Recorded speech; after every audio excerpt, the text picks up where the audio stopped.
Hey, what's going on, everybody? Just pulling up the stream right now, getting everything set and ready for a little bit of an early one this week. Usually we do the Amalgam streams on either Tuesday or Wednesday, but it looks like this week I've decided to do a little bit earlier this week, and I don't know. I think it'll be a little bit nicer in some of these days for, especially it's Columbus Day. I don't know how many people got the day off, but I actually did this time and. I figured it'd be nice to chat with people. We got chapters early this week, which was pretty cool. It kind of gave a pretty nice a pretty nice week rolling in it because I've noticed a lot of people have been real sleepy and like tired this week. I think it's just because of the changing of the seasons. It's rolling into that whole actual like autumn time of the year. We're getting some colder months, getting some darker hours, and it's fine. I look forward to it. I grew up around that as like a normal season, and then I moved and I got too nice to like tropical weather and then actual like sunshine and stuff. So for now though, I don't know. I figured this would be a funner time to do the stream, talk about any of the manga stuff that happened within the last week, anime stuff as well, anything with the news. Obviously, the reactions of what happened with Goblin Slayer is hilarious. Um, some of the stuff around some of the stuff around maybe some movies. I don't know if anybody else watched Venom. Yeah, I pulled up Pandora Hearts Andre, and I still haven't gotten to that new episode of My Hime. I've had a lot of stuff come up, but I do have the episode pulled up, and I am going to watch it after the stream because I got caught up on everything else. I got caught up on all my stuff. The next manga I will be reading is Pandora Hearts, so don't worry about that.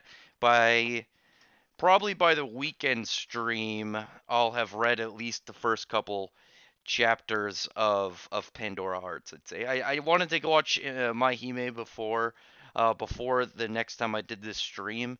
I wasn't able to only because a couple things came up, but I now am free enough to do it. I will be able to get to it this time for real. I just had a lot of stuff kind of happen all at once with I think you can imagine with all the manga chapters coming out early, the thick weekend of all the different animes, a bunch of stuff kind of dropping in. But as I said, I'm caught up on stuff now, so I am going to watch My Hime. I'll probably watch the first episode right after this stream. Probably watch it tonight. I'll read the first couple of chapters of Pandora Hearts probably over the next few days, and I'll give you some feedback probably in one of my next videos. Next time I do like a non-chapter review, maybe I do something like I don't know, some random article review or maybe some funny response video. Then just ask me and I'll tell you anything you're looking for. What's up, Kanita? How's it going?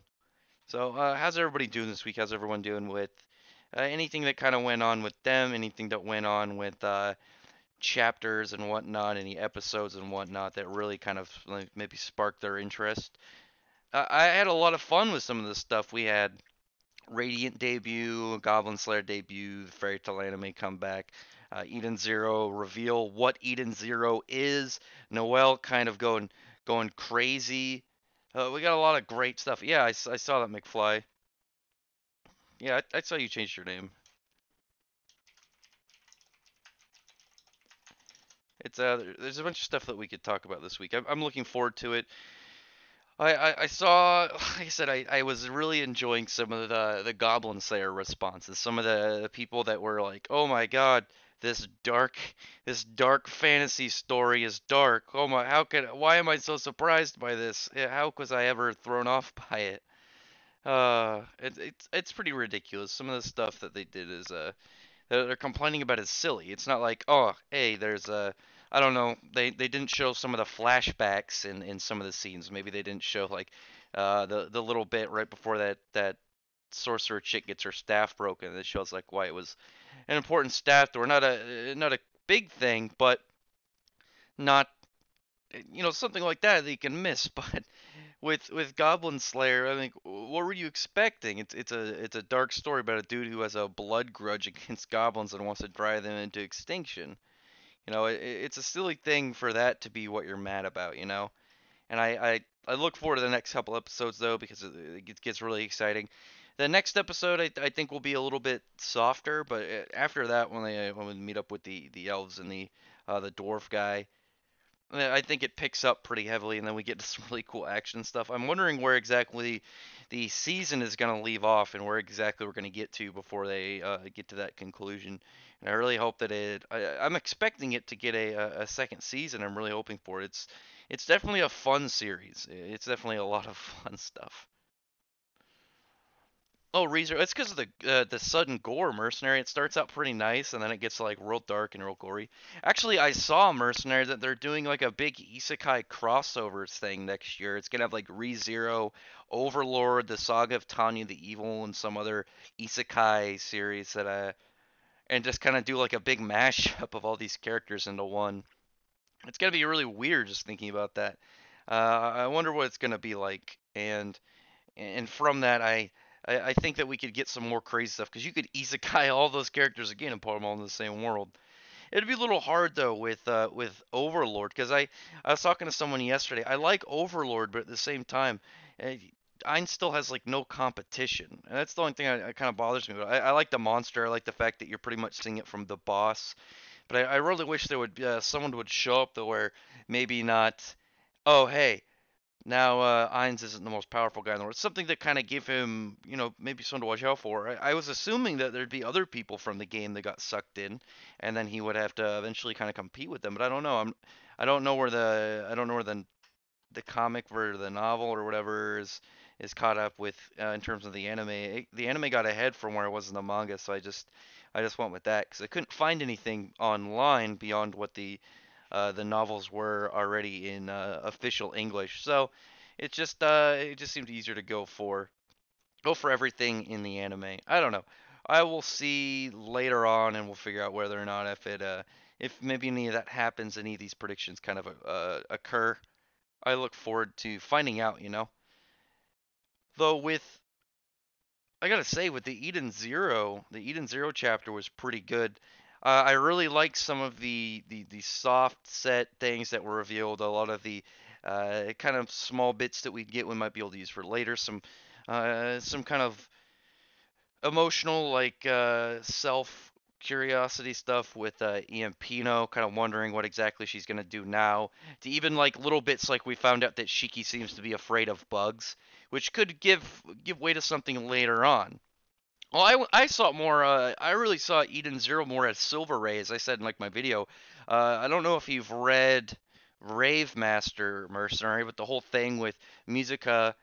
Was it? No, I don't think it was Musica. It was fuck. What was her name? Not Raisha. It was I think Reina. Reina, I think the other Silver Claimer who was part of Demon Card's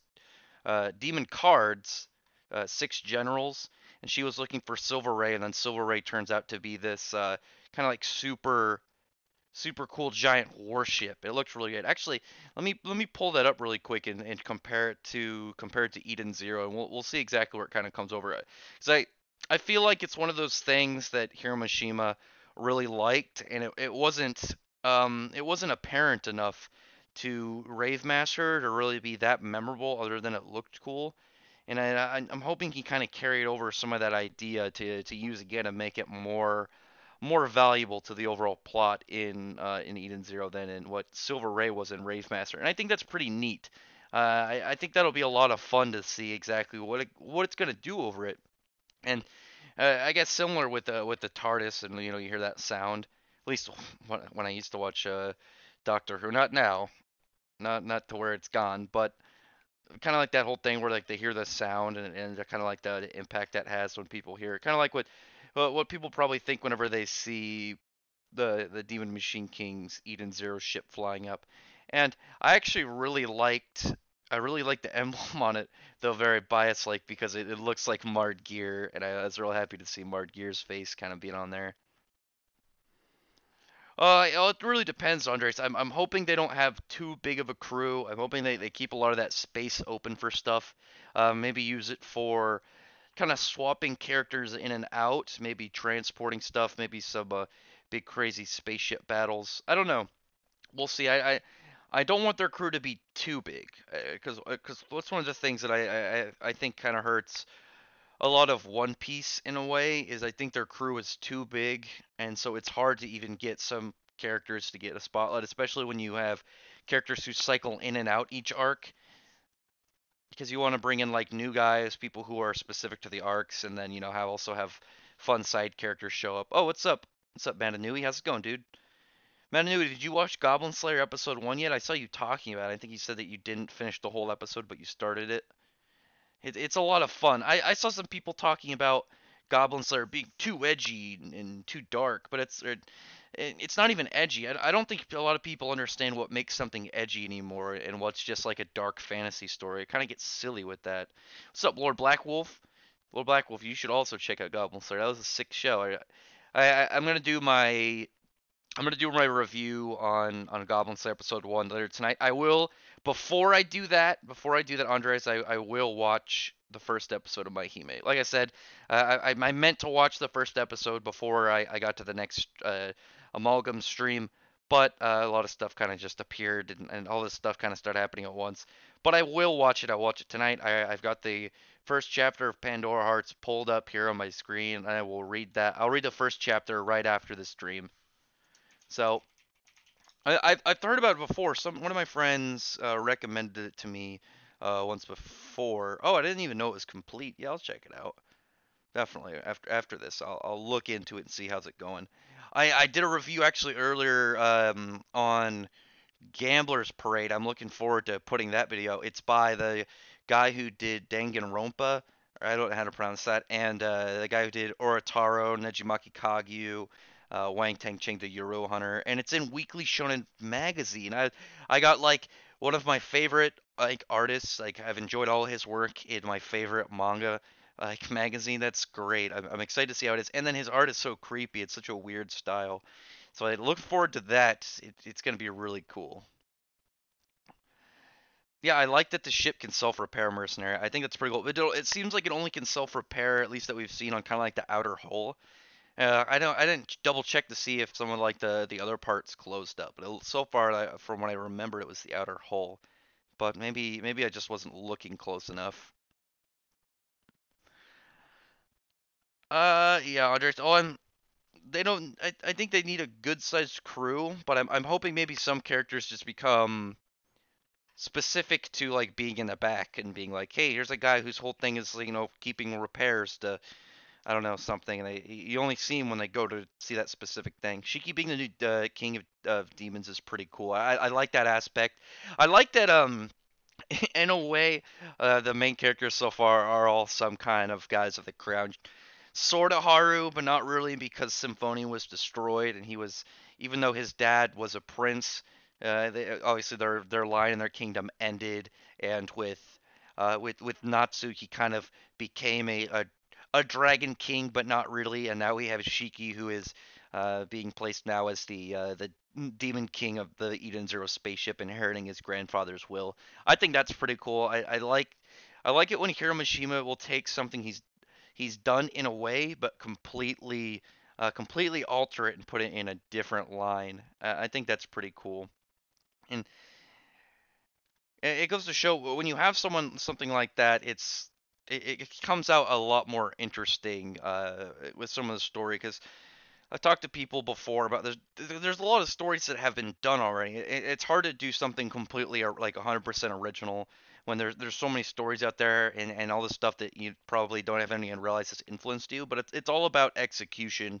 and how you handle a certain kind of trope or storyline or event that I think really kind of sets it out. Because otherwise, no, people wouldn't love tournament arcs in series. They're always fun.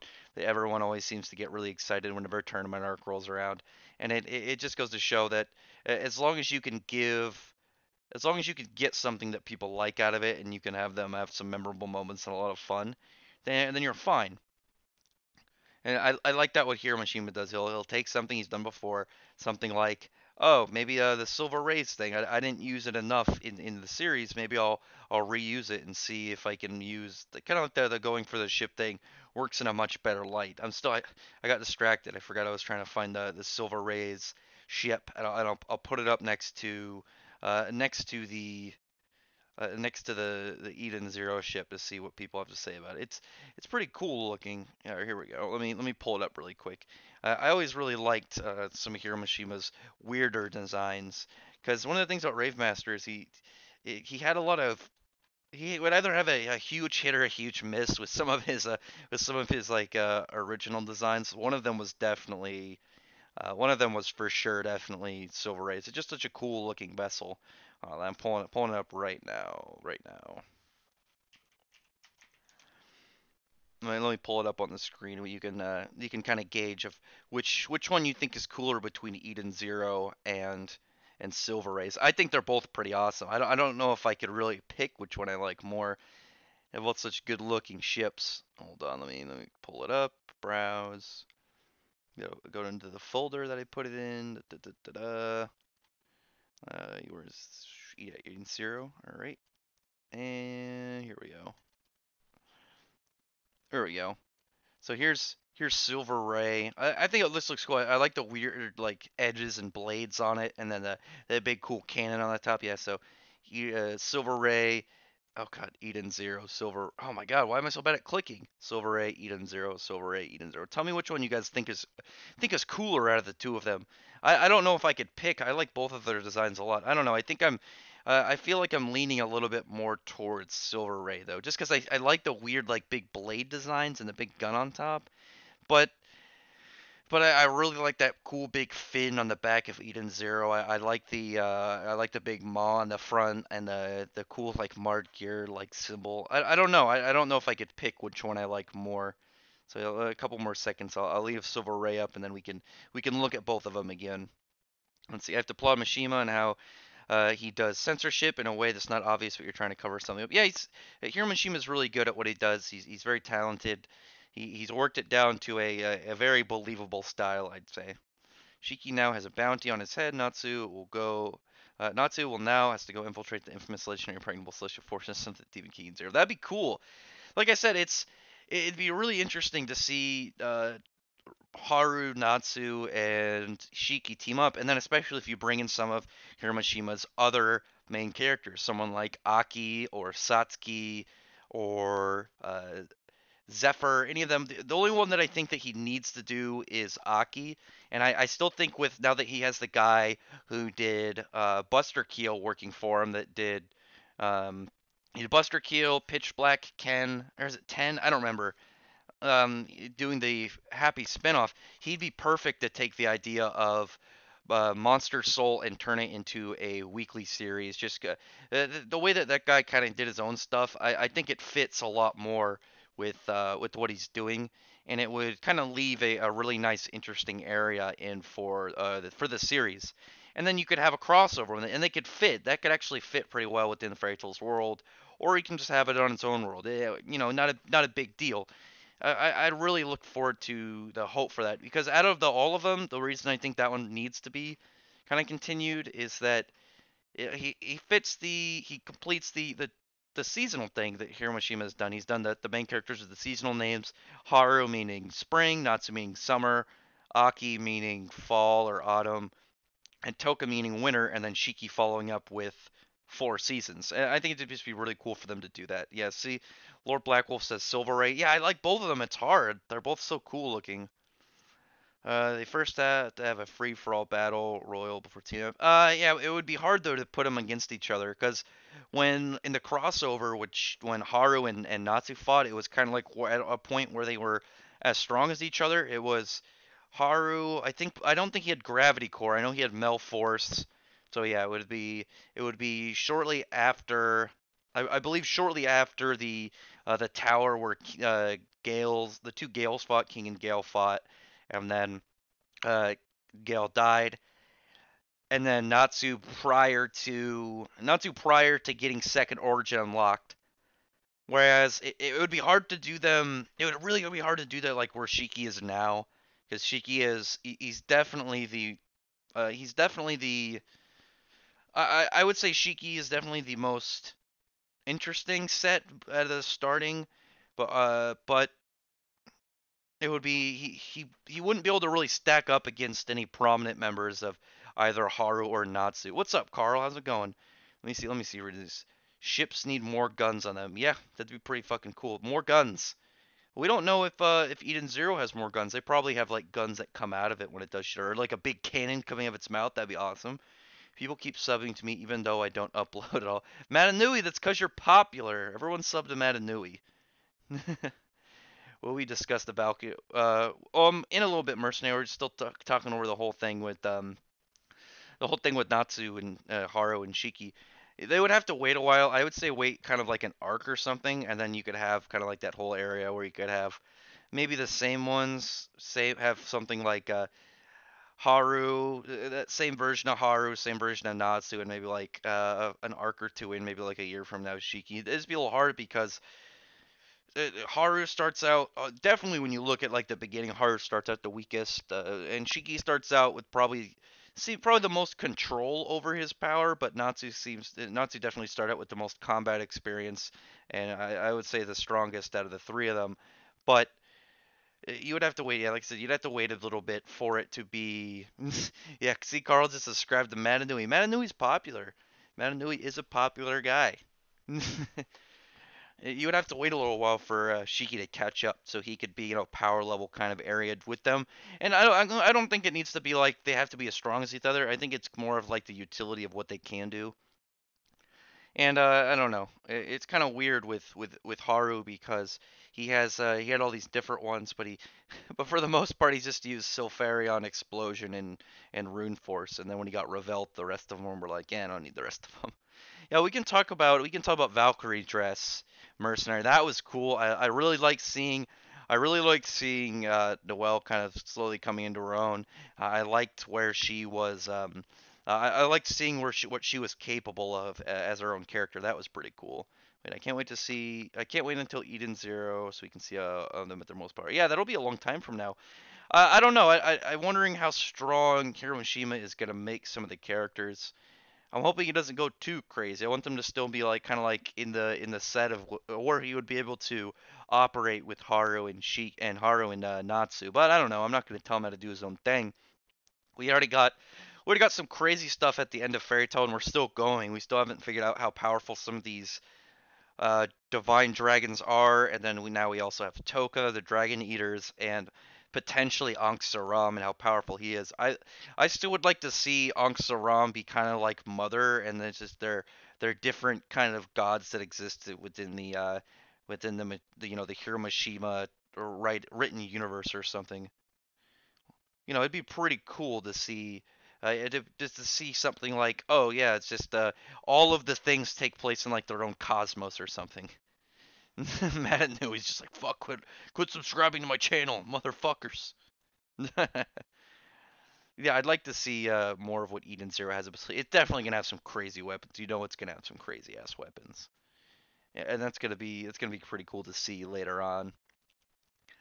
Yeah, it was nice to see Mercenary, and it looks a lot like Noelle's mother's, but it's got some different traits to it. Some of the different kind of like obvious like water to silver differences, some of the trimming on it, and I like that it has that look to where it would somebody who to knew her mother would have that nostalgia feeling to it, but at the same time notice that it's different. Notice that she's not the same person; she's her own person, and I think that's pretty cool. I'm wondering how strong she's gonna be, and I'm hoping that it's gonna be like a moment where she only because the surge of what happened that she was able to get as much, and maybe later on she's only gonna have like the lance or I don't know the.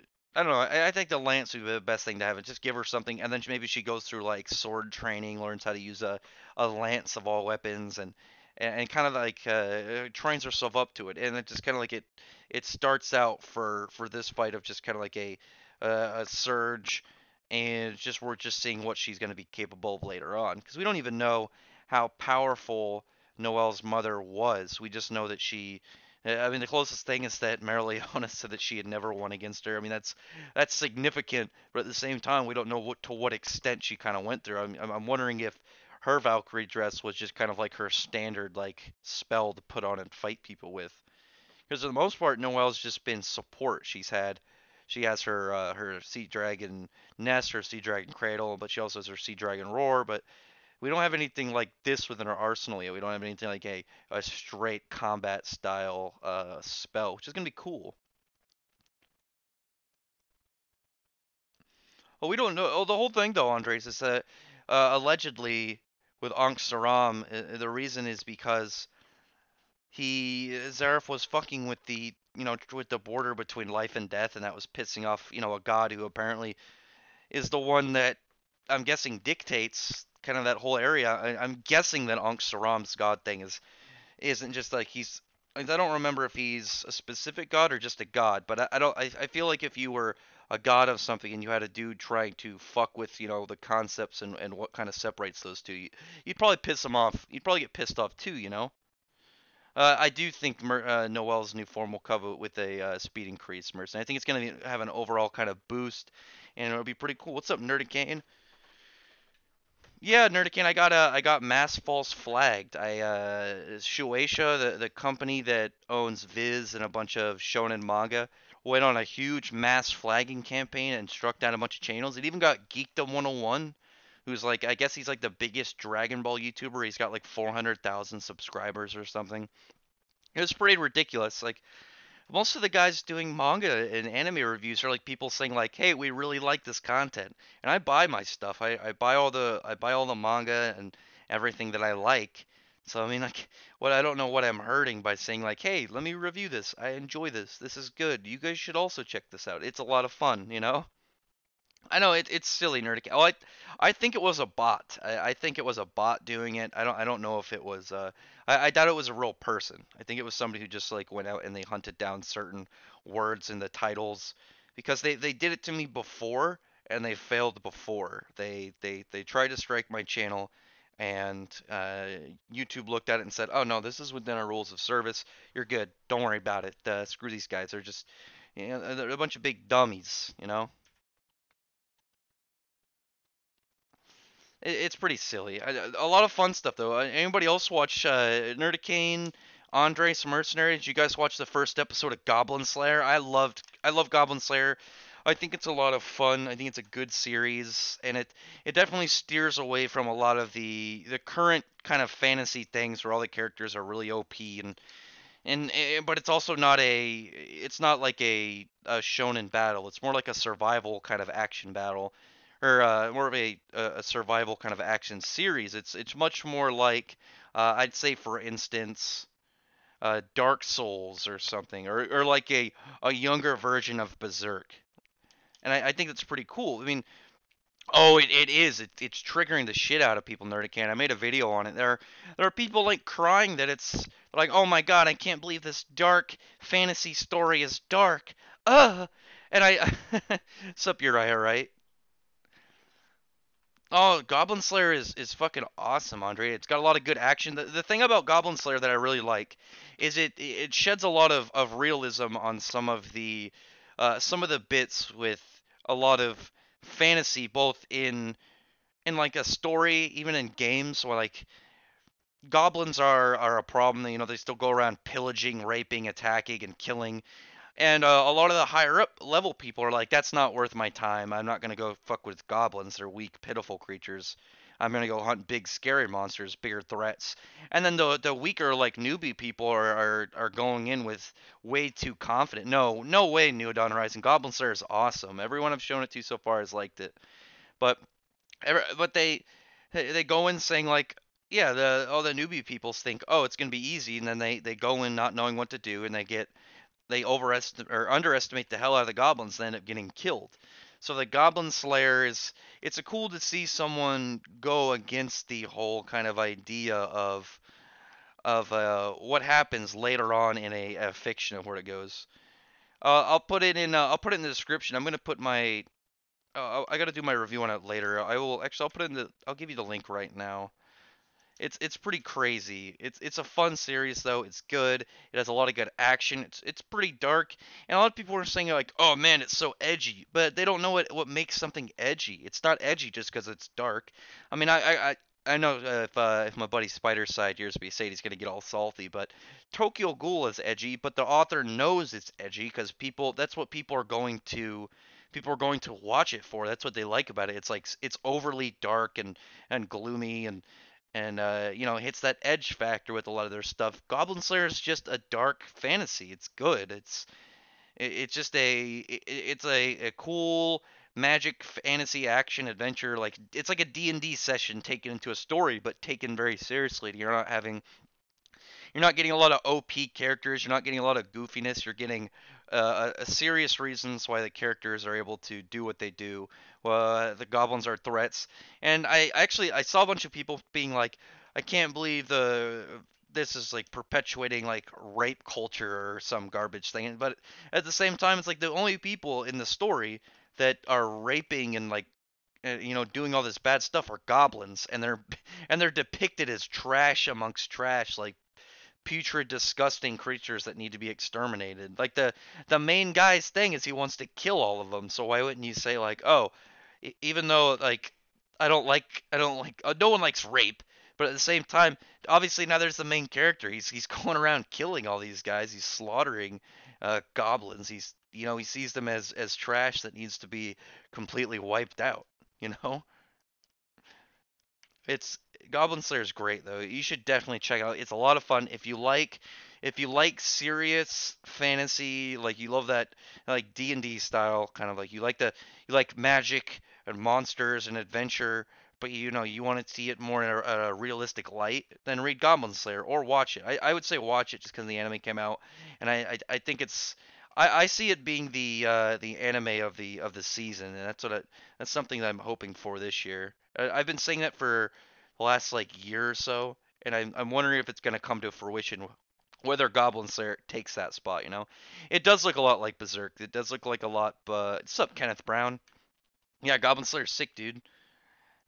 It does look a lot. It looks like it's like a newer age Berserk. If some guy's like, I want to do something like Berserk but my own style, and I really like that about it. And the thing with some of the people forget when you have some of these newer series is there's going to be stuff that's influenced by something else. You're going to have. I think that's one of the things people will complain about a lot of shonen, but that's because a lot of a lot of shonen before was influenced by Dragon Ball, and now we're getting a lot of stuff influenced by like One Piece, Naruto, Bleach, Fairy Tales, even said Deadly Sins. Anything that's been like the hotness over the last couple of years you can tell that it's influenced like some of the new guys and some of the newer generation because that's some of the stuff that they grew up on. Even though stuff like Dragon Ball is still popular, it was still kind of like an old classic to them and not the stuff that was circulating and new. You never liked Berserk, Andres? That's crazy. Berserk's awesome. Oh, Kenneth, yeah, Goblin Slayer, yeah, Goblin Slayer is superb. I look forward to the whole season. I'm hoping that if they get season two, if season two does the year one story, because there's three versions. There's normal Goblin Slayer, there's Goblin Slayer year one, which shows like where he learned all his skills in his first year of being the Goblin Slayer, and kind of going like he gets struggles way more because he doesn't know as much, and it's kind of all that kind of learning experience that got him to where he was.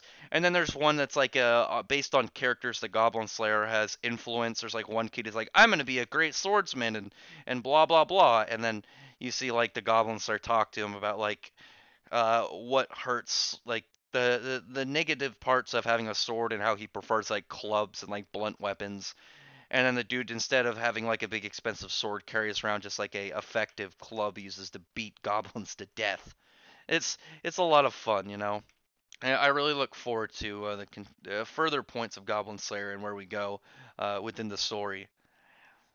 But yeah, I'm hoping that if they do, if it gets renewed for a second season, which I think it will. I think not only the fact that it's a cool, like dark, intense fantasy, the fact that all these SJWs and snowflakes are crying over it being dark and intense is gonna only give it more traction, only gonna get it more attention.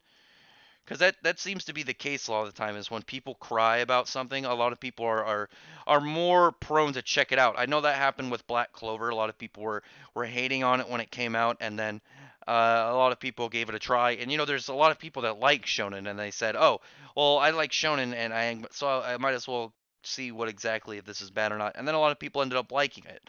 and I think that helped Black Clover a lot. But with this though, it's different because people will check things out if certain people cry over it. And now you're getting this thing like, hey, this is so dark and vicious, and so people are gonna say, oh, dark and vicious. I really like dark and vicious stories like that. That sounds awesome. So it's I think it'll really help Goblin Slayer in the long kind of run of things. You know, I look forward to seeing how the kind of the things go. No, so Andres, I will. The thing about I can understand what people are saying with um, I can understand what people are saying about Seth being similar to Asta because it looked like he can't use magic the way it was depicted, but it's not entirely the case, and part of that is because they only adapted half of the first chapter. They took because the first chapter is like 80 pages or something. They took that and made it the whole episode, and then you'll find out more in the second episode. I'll try not to give too much spoilers, but the whole thing about Seth is that Seth, um, he's bad at using items that you use as conduits for magic. He's way better at using it like in a raw form, using it for like melee, and he's got some ranged spells.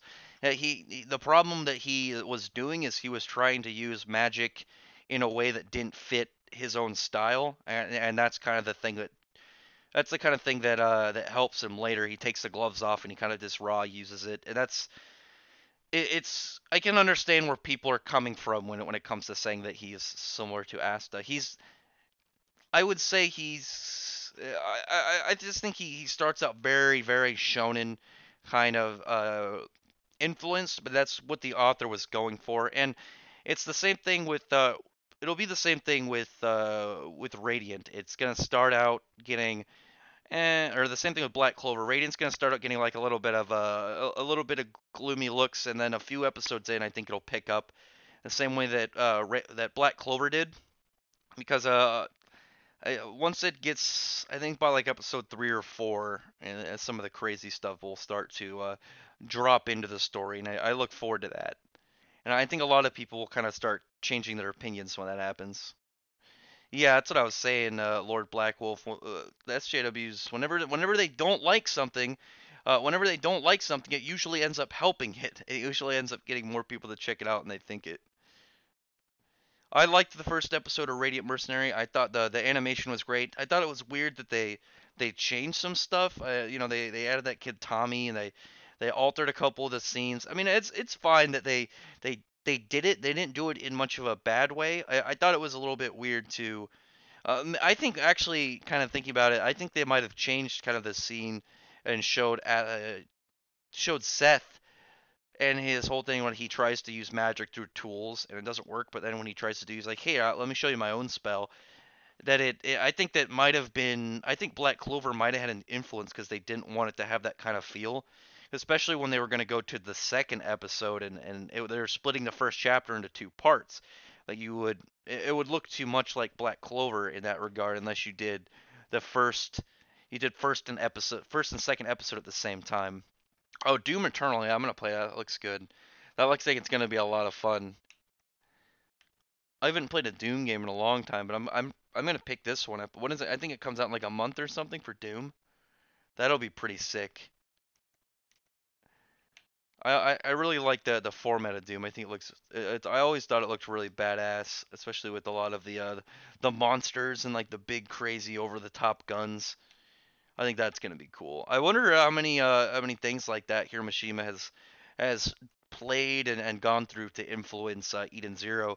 I still think like Alien had maybe an influence on the parasites that kind of covered their ship and how it was like this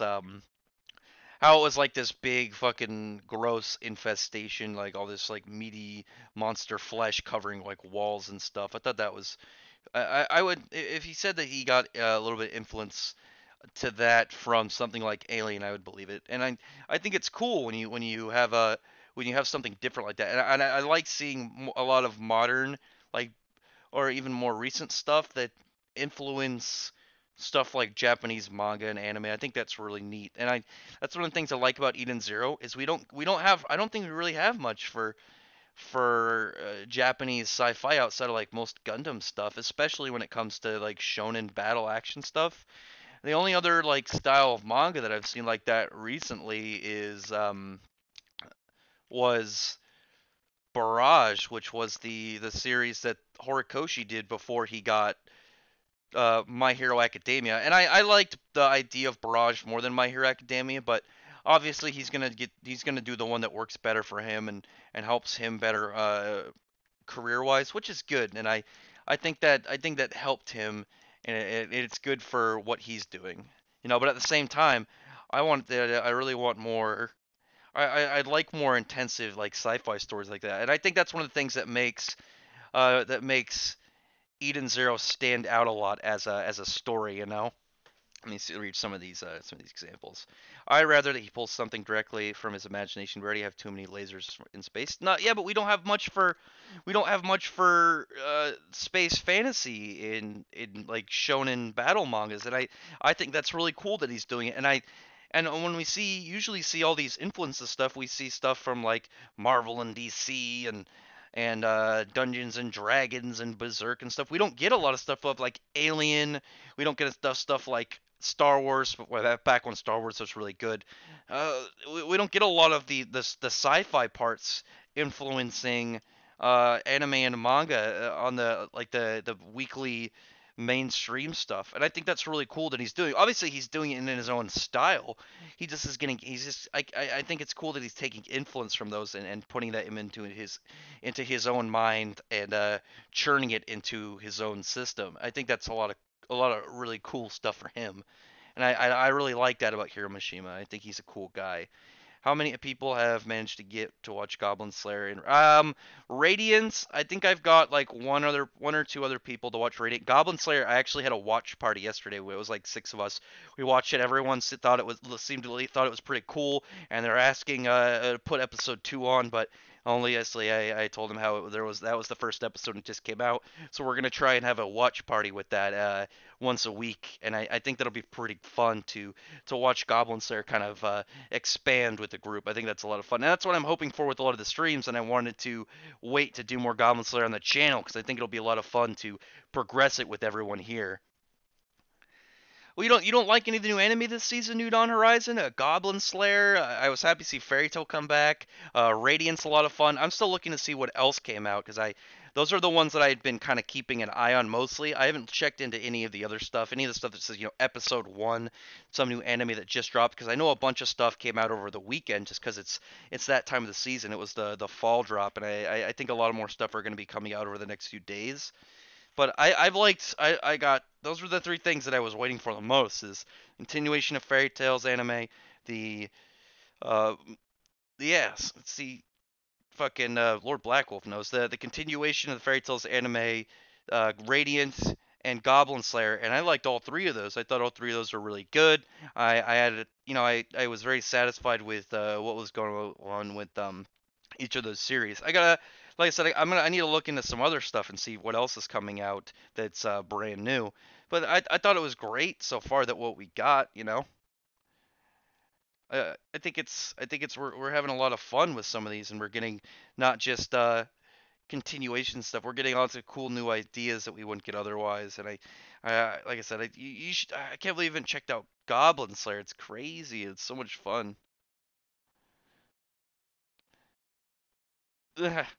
I haven't watched that slime anime yet. I've been recommended it, and I think it looks interesting. I need to check it out though. I keep forgetting to. I keep seeing the episode online and then just completely glossing over it. I'll get to it eventually. I'll watch the first episode after I watch the first episode of My Hime Andres. One second.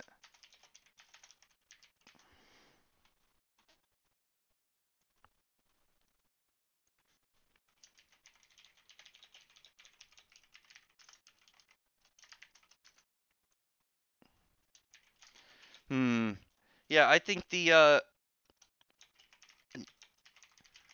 I feel like the fairy tale anime also will be really I think it'll be a lot more exciting because I know that Hiro Mishima is going to be fixing stuff up, and I wanted to look at some of the scenes and see what he's gonna change. The other thing we've got so far is that kind of opening scene with like the big mountain boar that Natsu ended up fighting and then turning into and then taking out, killing it, eating it, roasting it up. I thought that was entertaining to start with, but I think in the next couple episodes we'll get a lot more interesting stuff, and I'm hoping to see if they extend out some of the scene with Blue Note. Maybe give him like a minute or two of a fight before Natsu shows up and completely wrecks house.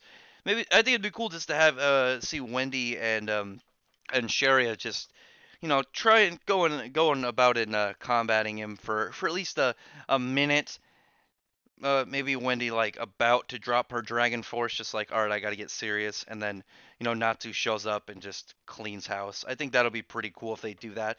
If not, I'd like to see the only other thing I'd like to see if they end up changing it is if Natsu, when he does that sick roar, that big roar that takes out Blue Note, is like way more environmental damage, just to see the raw power and like blow up mountains and shit behind him and just kind of like incinerate that whole area and leave like those big charred lines that you get with like lots of big like fire attacks and where the ground is like burnt and like glowing. I think that'll be pretty sick. I'm hoping we can get that. I know you see part of it in the preview and it looks really good. So I'm looking forward to that.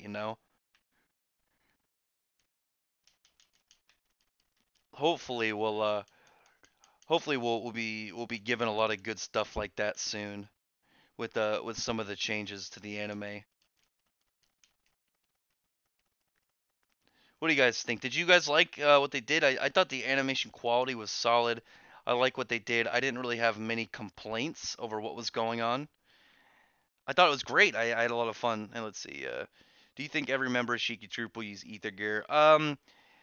I think they'll either use ether gear or some like super weapons. I don't know. I would prefer if everyone just had their ether gear because ether gear is kind of like their world's kind of thing of magic, and I think it's going to be what kind of differentiates people from to being fighters to being like to really just being like maybe like pilots or something. I think that I look forward to seeing how they kind of take that whole aspect of things, and I don't know. I want to know what is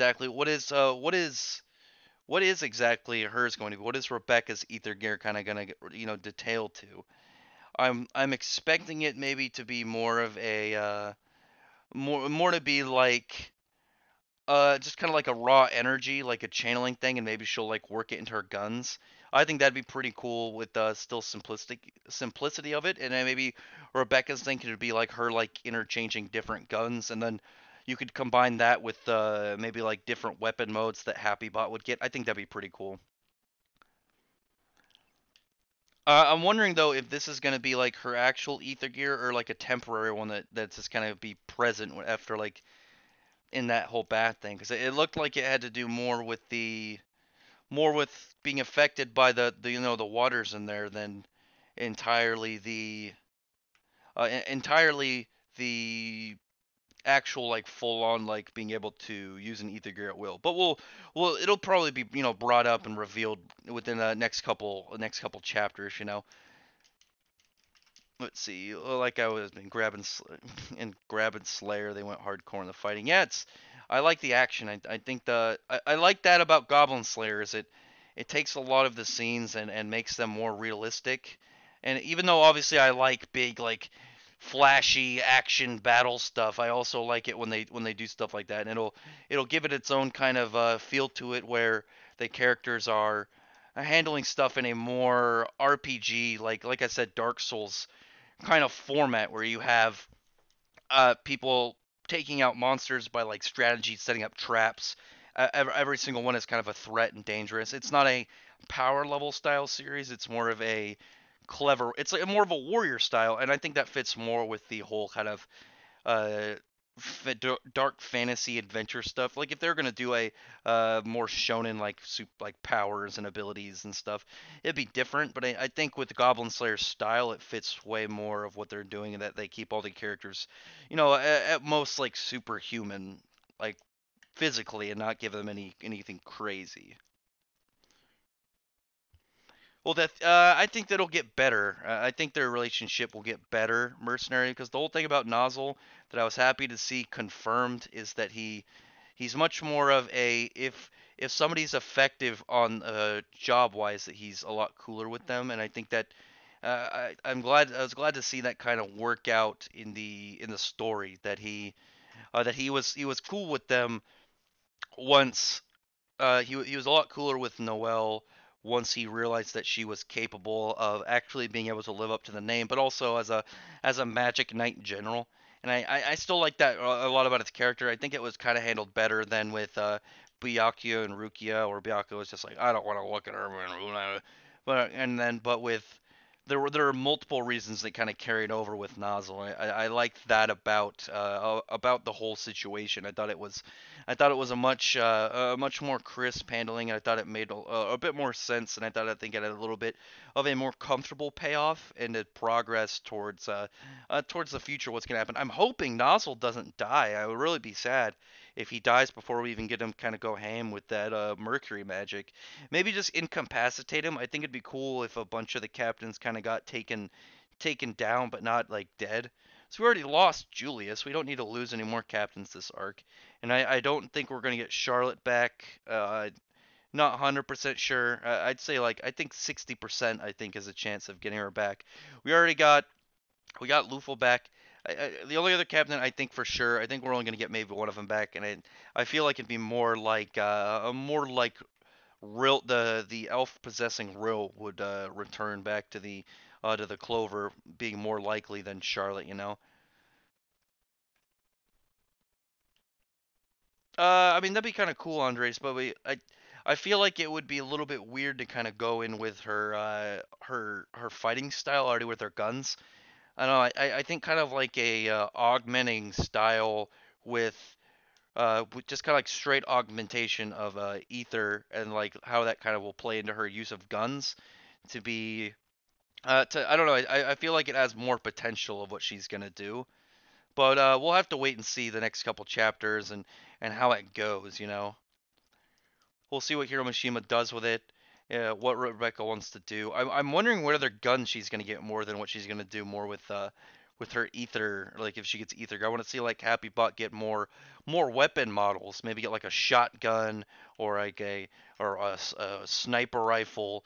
Because one of the things we didn't really get in Fairy Tale or Rave Master were guns. We got like a couple parts with in Rave Master where we had like sniper rifles. We had like a couple random characters in Fairy Tale with some guns, but nothing that seemed frequent. And I think it's kind of cool that Rebecca's going to be more of a gun user. And see you later, Lord Black Wolf. Until next time, buddy. I don't know. I think it'll fit better with with Rebecca if she has more just like a being able to kind of maybe if she wants to augment her guns in the ether input for long range or for widespread, yeah, or like a rocket launcher. I don't know. Well, we'll see. A simplistic style that can go multiple ways and can become complex. I think is cooler than a power that is automatically complex. So that's what we kind of are getting right now with Shiki's ether gear, even though it is a really strong power, obviously gravity manipulation. It's nothing crazy yet, but it could easily become crazy later. The same thing with Wise and his machinery kind of messing. Oh, sup, dude? They get a new subscription Reno. Oh, I think I forgot to put. Oh no, okay, never mind. Juan Lon Portella just became a new friend of the channel. Sup, dude? I was worried. I thought I forgot to put the notification portion um above the stream image. Sup, dude? Thanks for subscribing. I appreciate you. Yeah, but I was saying like I kind of like with all their powers so far, they're hacks, but not yet, but there's obviously a ton of potential. I think that's kind of cool. That if we could get there along the way. I don't know. It depends, Andres. I think guns can look less cool more than not, but I think there's a lot of potential for them to look badass, and I'm hoping that it kind of holds up to it. Because so far she looked really cool with her guns. I've liked the scenes where she drops and she starts mass firing. I think because one of the other characters I can think of very frequent gun user that was really cool is someone like Death the Kid. Death the Kid is still like he's still a very favorite character amongst a lot of like anime manga people. Soul Eater is still pretty well known, pretty popular. I just think I think it'll be pretty cool to see. I think it'll be pretty cool to see how Hiroshima takes it along the way. I think it'd be cool for guns because he hasn't done much with guns yet. So there's a whole new area that he could do it. The same thing kind of with Shiki's ether gear and Wise's and Wise's Machina Maker. I think it's a cool area that he hasn't really done yet, and I liked seeing that more than I really like that when he takes something old and kind of twists it into a new style, like when we got Crash Cookie's power added onto when it kind of got used into Guild Arts. It was like, hey, look at this really good power. Why haven't this is something that you didn't think about too much because it was on some random side character, small threat villain that was in like 2 chapters, and then it got put on Guild Arts, and you could see how OP it was, how much cooler it could be used. See, the last anime I watched was Sword Art Online. Had a great concept, but they made the main character unbeatable, and suddenly and shifted to the fair world, and none of it linked it. Yeah, so I don't like Sword Art Online. I'm just not a fan, Nerdicane, but definitely like Goblin Slayer. The main character, he's strong because he's clever and he has experience of setting things up that makes him powerful. And it's not like Sword Art Online where it's like, hey, I am level 80 and I have all these crazy things. It's like he's well prepared more than anything, and that's what I like about the Goblin Slayer and how he kind of goes about his business, you know? Oh, I just fucked something up in my game, damn it. But let's see. Have you been getting Samurai Jack fights for One Piece? A little bit, but at the same time, I'm a little bit worried with I'm a little bit worried with what they're gonna go on about this. Not too much. Like I said, the main kind of worry was with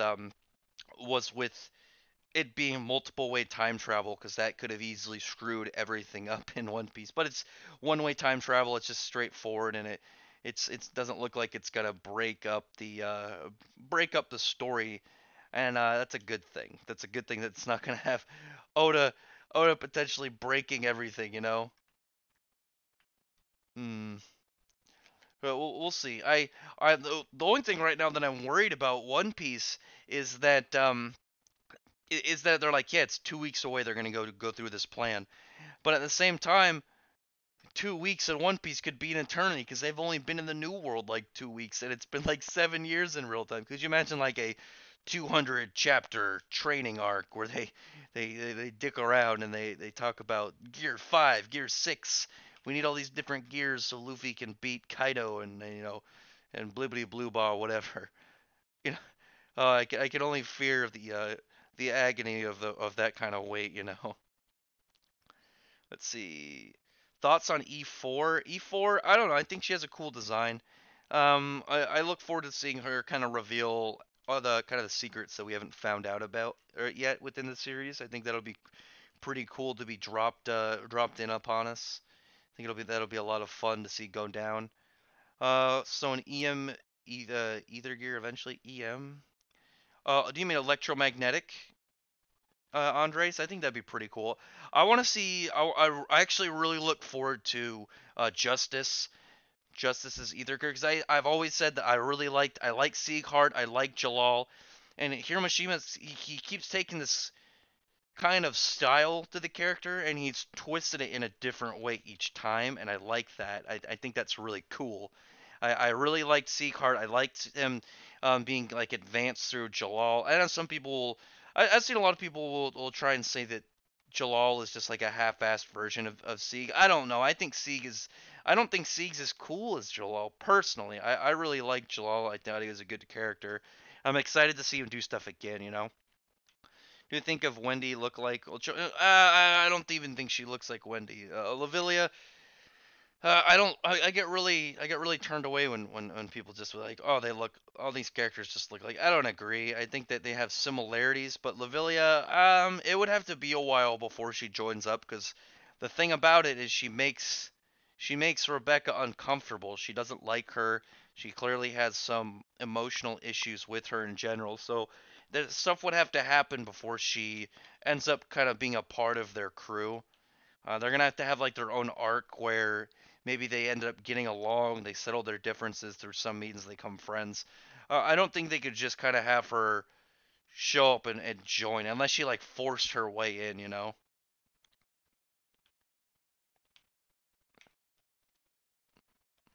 We'll have to wait and see a little bit on that.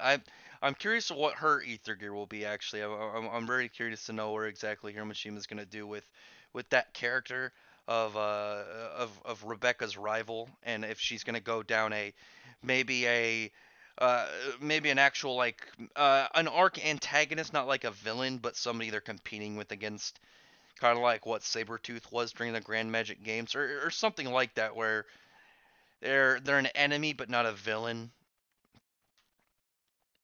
Well, but it's something way down the line. Hang on, I just got a message. I gotta see what somebody has to say. I knew it,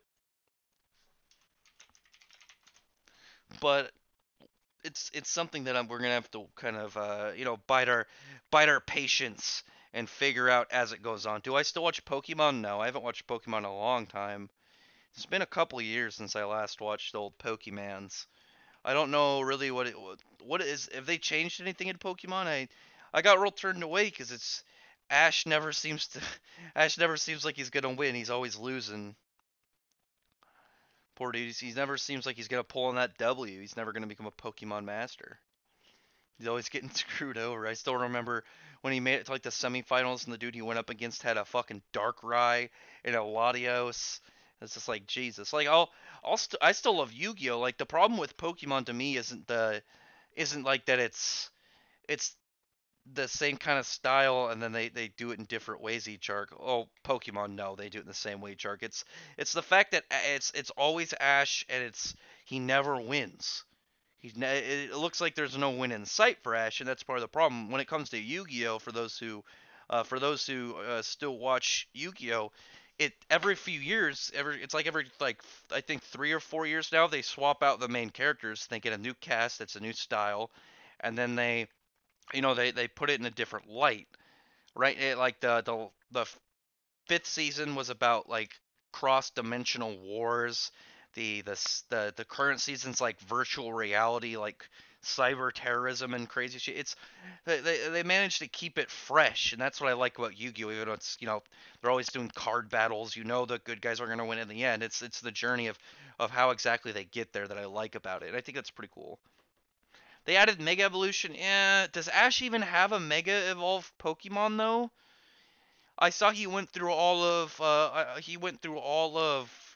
was it X and Y, like that region, and he doesn't have a single Mega Evolved Pokemon. Like how the living hell does that happen? That's crazy. Like, and he's got multiple Pokemon that can Mega Evolve, doesn't he? I know he has a Glalie.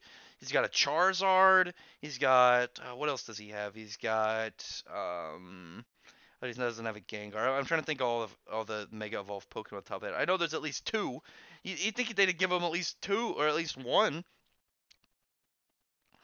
Yeah, I've always kind of figured that Dudon Horizon about the Pokemon manga is it always seemed to kind of carry on the fact that they switch out the main characters because Ash gets boring, and that's kind of what my problem is with Dragon Ball right now. Sceptile, oh yeah, Sceptile's awesome. Yeah, and Sceptile, thank you, Devin. See, Devin Holmes knows what's up. The Sceptile's awesome, by the way. That's what I kind of have a problem with Dragon Ball right now. Is after a while, a main character, when you're doing the exact same thing with the main character, you get boring. You could do something completely different all the time, and it keeps it kind of exciting. But when you have something like Ash doing the same thing every arc, and at the end of each arc, he loses and there's no real payoff. Like what the fuck am I gonna watch another arc for? It's just gonna be him catching a new Pokemon, and that's all.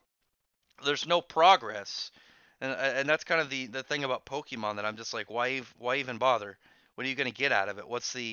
what kind of what progression are you going to get? Like you can still play the games. The games are a lot of fun. I still love the Pokemon video games.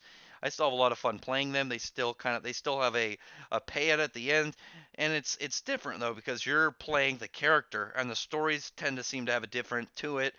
There's you're catching all the new Pokemons, but when oh, what's up, Anime Vortex? That's all right, dude. I'm only like an hour in, so you're good. But when you're with Ash, when you're doing the exact same thing every single arc, and there's nothing really new to look forward to. It's like why am I paying attention to this? What exactly is going to come out of this arc that I'm going to enjoy? Ash is going to battle up another Pokemon League and then lose in like the finals or semifinals and never take home the gold. Like he doesn't. What I don't understand is he can win a Pokemon League. Winning a Pokemon League doesn't end his journey. He's supposed to be a Pokemon master. He's supposed to be able to defeat all the Pokemon Leagues. You can have him beat one, and I know people are gonna say the Orange Islands. The Orange Islands though wasn't really a Pokemon League. Come on, let's be real on that one. Let's see, and she does get those horse prosthetics as suggested by the picture. Wait, what? What part, Andres, are you talking about? I spaced out. Horse prosthetics. I don't know what you're talking about. Anime feminist did a review on Goblin Slayer, and I'll sum it up. Who the fuck is anime feminist? I don't know who that is. But obviously, I think I can gauge by the name. Nobody that I don't want to watch. Like, come on. It's people being stupid because a lot of people like, what do they have to complain about? You know what you could do? Not watch the Dark series. People like dark, like serious stuff like that. It's cool. It's intense. Some of these people just want to watch like Free and Yuri on Ice. Like, oh my God, who would have guessed that somebody likes something that I don't like? Maybe I'll rage. I don't go into Yuri on Ice or something like, man, why are people liking this stuff about gay dudes ice skating? Oh, it's because they're gay dudes that like ice skating. Makes sense. But like, what do you have to complain about in Goblin Slayer? That you don't like it, so no one else gets to like it or something? I don't know. Goblin Slayer is solid, super solid. Have I seen the second Yu-Gi-Oh movie? Yeah, it's Yu-Gi-Oh movies go. I gotta. It's. I'm trying to think of. It's Yu-Gi-Oh the movie. I don't remember what the first one is called, and the second one is called. Second one is Pyramid of Light, and then the third one is Bonds Beyond Time, and then it's Dark Sided Dimensions. Yeah. I've seen all the Yu-Gi-Oh movies. I like all of them. I think they're a lot of fun. Obviously, though, Dark Sided Dimensions is the best one, though. Dark Sided Dimensions is definitely the best one out of the four. I really like Dark Sided Dimensions. I thought the animation was great the whole way through. Everything about it just kind of looked gorgeous. And I look forward to them doing another one, you know? I know it's. I feel like it's been a while since I've done a good stream like this. This stream seems pretty solid. People look like they have some nice things to say. I enjoy chatting with everybody. You know. Let's see. Oh no, I'm fucking up right now in my game. Just playing a little bit of Sphinx while I look over and make sure I'm keeping up with the chat. The cover picture for Eden Zero, the Wendy lookalike has horse prosthetics. Wait a minute. The cover picture for this one? Hold on. Let me look back. For this latest issue? Horse prosthetics. Wait, hang on. Which cover are you talking about? I think it's chapter 13? No. Now I gotta look back because you have me curious. What was Beyond Time was where Jaden, Yugi, and Yusei all teamed up. That was awesome. I thought it was really cool to see all the characters on one team, and they all fought Paradox, who was trying to go back and prevent the games from spreading because I can't remember the exact reason. I think it was through the card game and like all the dual discs and stuff that like made some virus or something that ended the world and fucked a bunch of stuff. I'd have to look back on some of the story, but I thought it was really cool to see the main characters all teamed up with each other. I thought that was great. Horse prosthetics. I don't know where you're getting horse prosthetics, Andre. What chapter are you looking at? Horse prosthetics. I don't know where the horse prosthetics comment is coming from. I'd have to look at it. Hmm.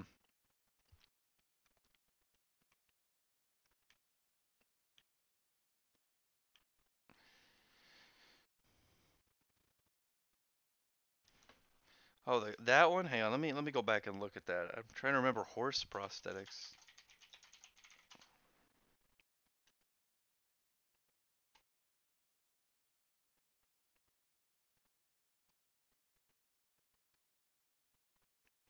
God, I feel like I'm not finding what picture you're talking about. Horse prosthetics. I know. I'll have to look at more. Can you? I'm trying to think of what I know. That's what I'm looking at. I'm looking at the original picture for Eden Zero, and yeah, that's what I'm looking at. I'm trying to figure out horse prosthetics. Hmm.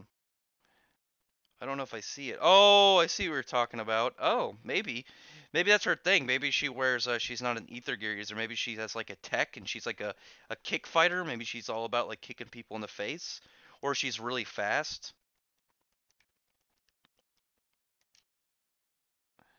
I don't know. We'll have to. I think it'll be.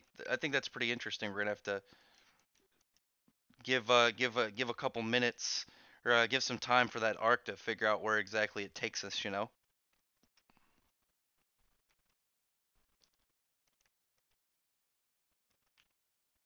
God, I'm in a really annoying puzzle area in this game. Hmm. Well, I'm wondering if those are prosthetics or it's like battle gears. What I'm wondering now. What exactly Lavilia's style I think will be. Maybe she always has robot legs and she interchanges between them. I don't know. That'd be pretty cool. Pretty cool to see her like swap between all of her limbs.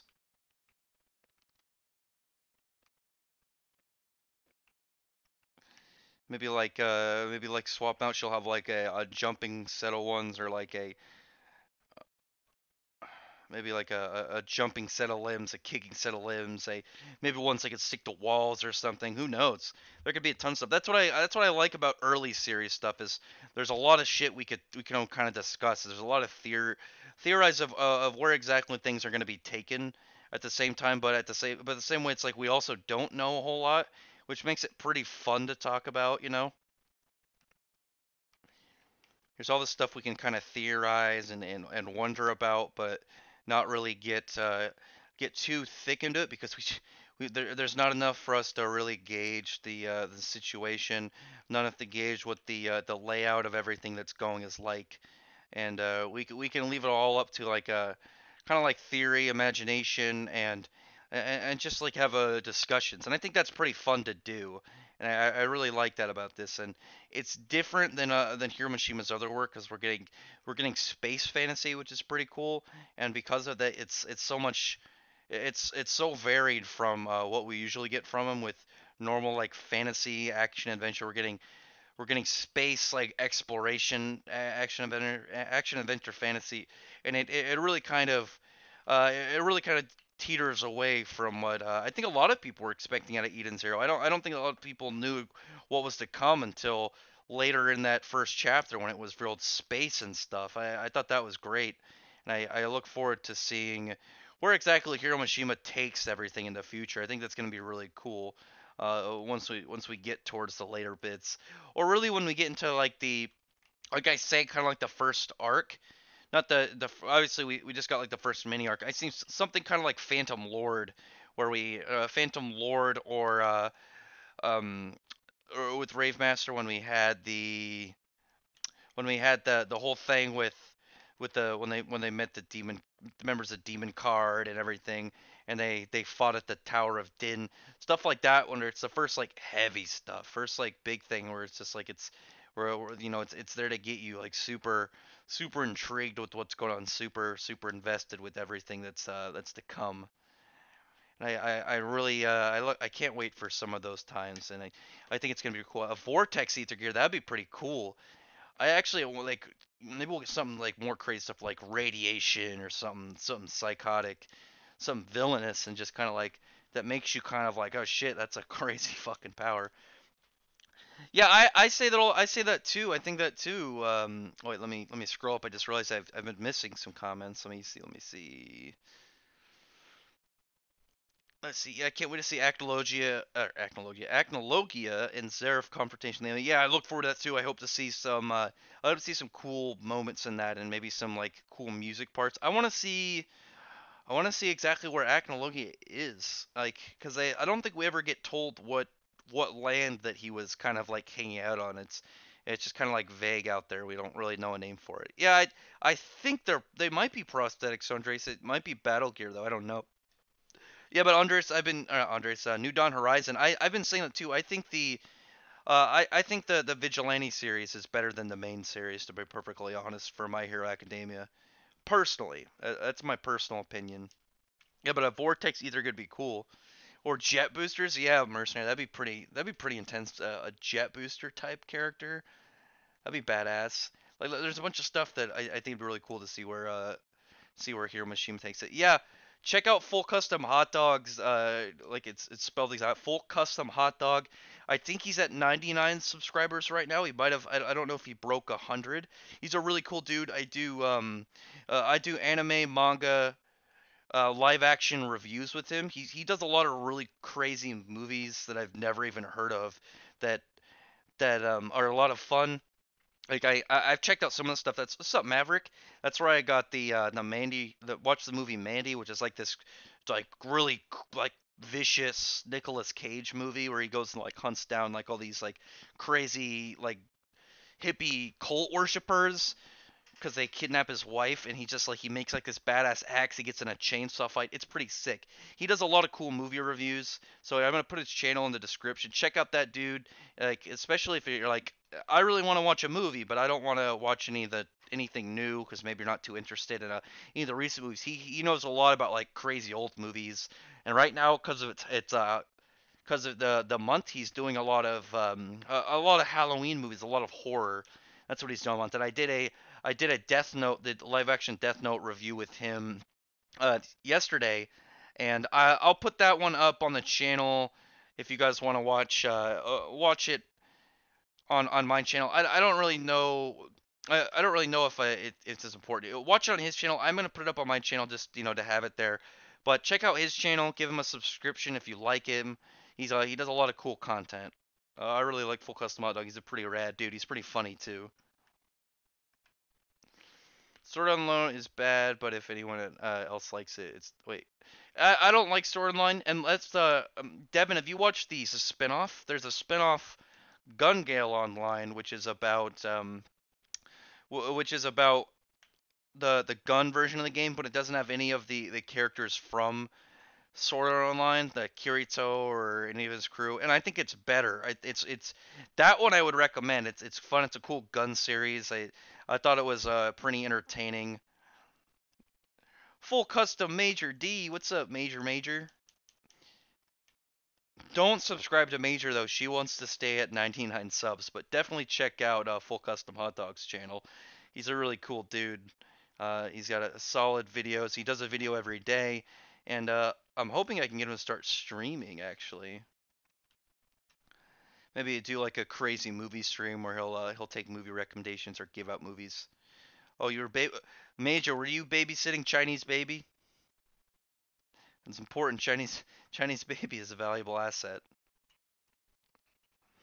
The time meter though is pretty cool, Andres. I'm wondering, it'd be really cool. I was thinking about Andres is what if that time meter is the soul of the Acnologia soul that got spread, or like the body, and kind of just became like an apparition. Wouldn't that be really badass if that's like Acnologia in like the future, or or because he spread out in the gap between time, that he kind of like exists all throughout the time stream or something. That'd be awesome to see something like that carry over into a new thing. Sup, Home Slice Heroes? I don't know if I've seen you in the streams before. I saw you recently on one of my videos. I saw you comment. If I can, I hope you like the channel, dude. I try and upload regularly. I try and do like 1 to 2, sometimes 3 uploads a day. I try and do at least 2 streams a week. I don't know how much you like anime and manga, but hopefully I can get you to maybe check out some of the stuff, and maybe you could even recommend stuff that for me to check out too. I'm all up for recommendations. I'm also all about if I read a lot of manga, so if you're like, man, I really want to get into something, just tell me what you like, and I can try and give you a recommendation to the best of what I think would be your style. How old is your niece, Major Danger? Is it at least a nice kid that you didn't teach all your all your craziness to? Teach them all about bird sounds? I don't know if you guys know this, but old Major here is actually a crow lady. She's actually half bird. Major though is also cool. Don't subscribe to Major. She wants to stay at that 99 subs. Of the Compass Girl, I hope so, Mercenary. I really like what Tabata's done with that character because just it's an interesting power as somebody like weaponized compass like compass magic, and I think that's really really badass. Oh, I missed your comment, Home Slice. I don't know. If you like my channel, I hope I can get you to subscribe and check out my stuff, dude. Oh, a year and a half, Major. Oh no, that means that little kid, like deep in her memories, that she's gonna remember just like look at you, and she's gonna think birds. Oh golly, I don't know if I could ever watch a kid that young. I don't think I have the skills. I think like enough that they can talk and play video games is like as close as I could ever watch somebody's kid. I don't think I could ever watch somebody's kid who's like a year old, year and a half. I feel like I would lose them, and like they'd be like, "Where are they?" Like, I don't know. And then you'll find them like in the crawl space on the roof. I don't know, some unfortunate place you just forget about. Yeah, thanks, Home Slice.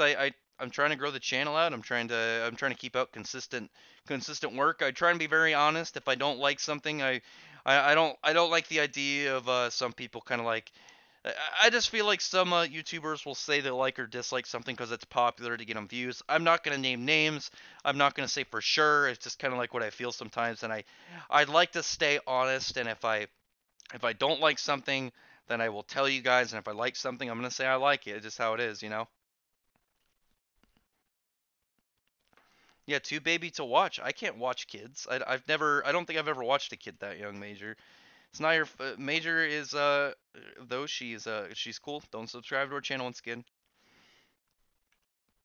What did you do the whole time, Major? Did you teach them all about your amazing drawings, the tales of Spiderbolt? You say, "Hello, young Major niece. Let me tell you the tale of Spiderbolt, fastest spider alive, but terrible at puzzles." So, what else do you guys want to talk about? We can talk about any of the new stuff. I really liked, yes, smash that bell button, subscription button. Brr, brr, brr, brr. I really liked what I've seen so far in coming to this new season. I think it'd be really cool. Wait, let me see. What if there was a joke whether or joke ether gear whose job is just to go poop? That'd be sad. That'd be pretty depressing if you had an ether gear who's just like, hey, look, it does nothing. It just looks cool. You'll probably get somebody along the lines of trying to act like that. But what I think Pino's purpose is, I think she's gonna be like a component to something. Maybe like a big weapon. Maybe I think the fact that she has like EMP powers, maybe they could focus it and they'll have an EMP cannon and maybe shut down other ships that come by. I think that'd be pretty cool. They could maybe like, get rid of people trying to board or attack them. I think that'd be pretty neat to see how that goes. Well, we'll see where Hiroshima takes some of the stuff later on. I think he's got a lot of really cool ideas. I like to see where he takes stuff, and I think it'll be interesting to what he does with Eden Zero along the way. I've already really liked it so far. What if the Chronophage is actually collecting time energy for Mother, just like Silver Surfer for Galactus? That'd be pretty cool. I'm wondering how many like big scary cosmic monsters we're actually gonna get throughout the series. If there's gonna be a lot of them, if it's gonna just be like this one, whether or not it's gonna be very prominent, frequent, or gonna be maybe it'll be something to look for later. I still, like I said, I like the idea of it actually turning out to be Acnologia. Could you imagine if it was if that kind of became a thing and it's just something that's just kind of apparent throughout time that just keeps showing up is Acnologia. I've always really liked Acnologia, and I want to see him. I want to see him come back. I really hope the anime does more with him. I really want to see.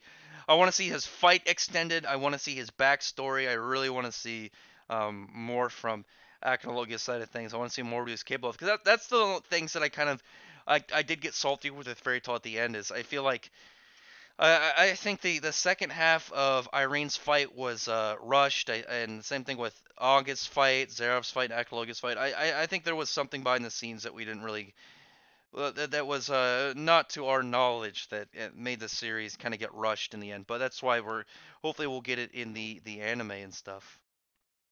Hopefully, you know. Let's see. Think we'll meet the Silva father. Yeah, I hope so. I think he'll have a lot of influence on the series. He should have a lot of sway into what's going on, and give us some more maybe more insight on the Silva family and exactly what makes them all work, and what happened that maybe the more real time events of what happened with their kind of like family breaking apart. No, she likes to play with dolls and kitchen set. She's not hard to watch. Good, good baby. See, Major, look, you found it. You're calling in life. I'm sorry, I'm coughing. Yeah, I look forward to the next episode of Goblin Slayer, Major. Major, did you see? I did a video on it, but there's a lot of there's a lot of like snowflakes crying about Goblin Slayer, and there's a lot of moments and a lot of people like triggered by how violent and like dark it was. Like, come on, like what? Some of these people just want to cry about everything, you know. Pretty sure there will be some utilization of ether gear just for beauty and fan service purposes. That's as age progresses and breast expansion. I'm cool with that. I mean, well, I don't. Maybe the whole thing though with the ether gears has to do with it was like a weapon. It was like a dark age kind of style weapon back when they utilized ether gear more. There could be more. I mean, I don't mind. The thing is, everyone likes fan service. Let's not lie. Everyone likes fan service. Everyone wants to see fan service. As long as it doesn't, as long as it doesn't kind of deteriorate the story, and it just kind of is coincidentally there, then that's fine. As long as the story doesn't have to take backseat into the fan service, then I don't really care. Because that's what happened. That's when it kind of becomes a problem. You know, that's when the fan service becomes an issue. Is when it gets to where it hurts the rest of the story. The rest of it is fine. I mean, I don't mind if somewhere along the way, you know, you see some titties or the chick see some abs, maybe some dude butt. I don't know. I'm fine with seeing some hot chick dies. A lot of people forget though that like a lot of the dudes are fan service. I mean, Shiki just spent the first like third of the chapter with no shirt on.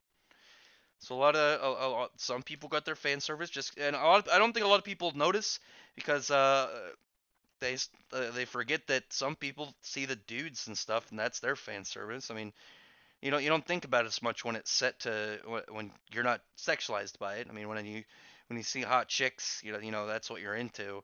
That's what you're gonna think of. But with the dudes, you're just thinking, oh, it's a dude probably looking badass. But some people look at it and think, hunks. You see some beefy hunks and whatnot. Yeah, Major, the SJWs and Snowflakes QQing over Goblin Slayers. It's pretty silly. Yeah, and Batman's cock. Yeah, hang on. Batman's cock was not small. It was like 5 inches soft in the cold Bat cave. It's probably like 10 plus hard. How dare you insult Batman? The whole Bat dick QQing was, I think, is pretty fucking funny. Shiki's not a girl. Wait, what? First episode of Goblin Slayer was badass. Yeah, I loved it. I thought it was pretty cool. I look forward to the next one. We're gonna get some new characters too. The next one. I don't think fan service hurt Fairy Tail New Dawn Rising because a lot of their fan service was coincidentally there, and it wasn't. It didn't hurt the progress of the story. That's what I'm talking about. If you have, it's not like they had to deter away from anything for the fan service. A lot of it was kind of there. Even in something like Zirconia using magic uh, that strip people of their clothes. It was like, okay, it's because dragons don't want to. The dragons that eat people don't like to eat clothes. Okay, that makes sense. That seems like it fits the story. But at the same time, you're also getting expansion that dragons can use magic. So when you do stuff like that where it helps the story, but at the same time you're getting some fan service, and I don't see what the problem is. You know? Do you think Noelle will develop water manipulation characters such as Mara from DC or Julia from Fairy Tail? I don't know. I don't know if she's gonna get as much free form. Maybe just given the fact of that Nozzle's thing is he's got kind of just like control in general, and his seems to be very much the manipulation and like being able to do defense and offense at the same time with his Mercury magic. Maybe we'll get something like that from Noelle, but who knows? I kind of want her to keep up with the way that she is. I don't want her to get too OP is the problem. At least in where she's at right now. Later on the line is different. When they get to a point where they get caught up with a lot of stuff, maybe they're able to compete with a lot of their own areas. I think will be cool. I like that Noelle's going to get her first like actual fight by herself. I think that's going to be really cool. I really like Noelle as a character. I think she's done really well, and I look forward to exactly what's going to happen with her throughout this arc. And when we get further, when we get to the next arc, like I keep saying, because this arc it's a big game changer. I think it's going to lead into part two of Black Clover. It seems really like it's going to be that it's gonna lead into a time skip because it's such a shift and game change of what else was going on. Like we lost so many. We lost like I don't think they're gonna take their land back. They lost the Wizard King.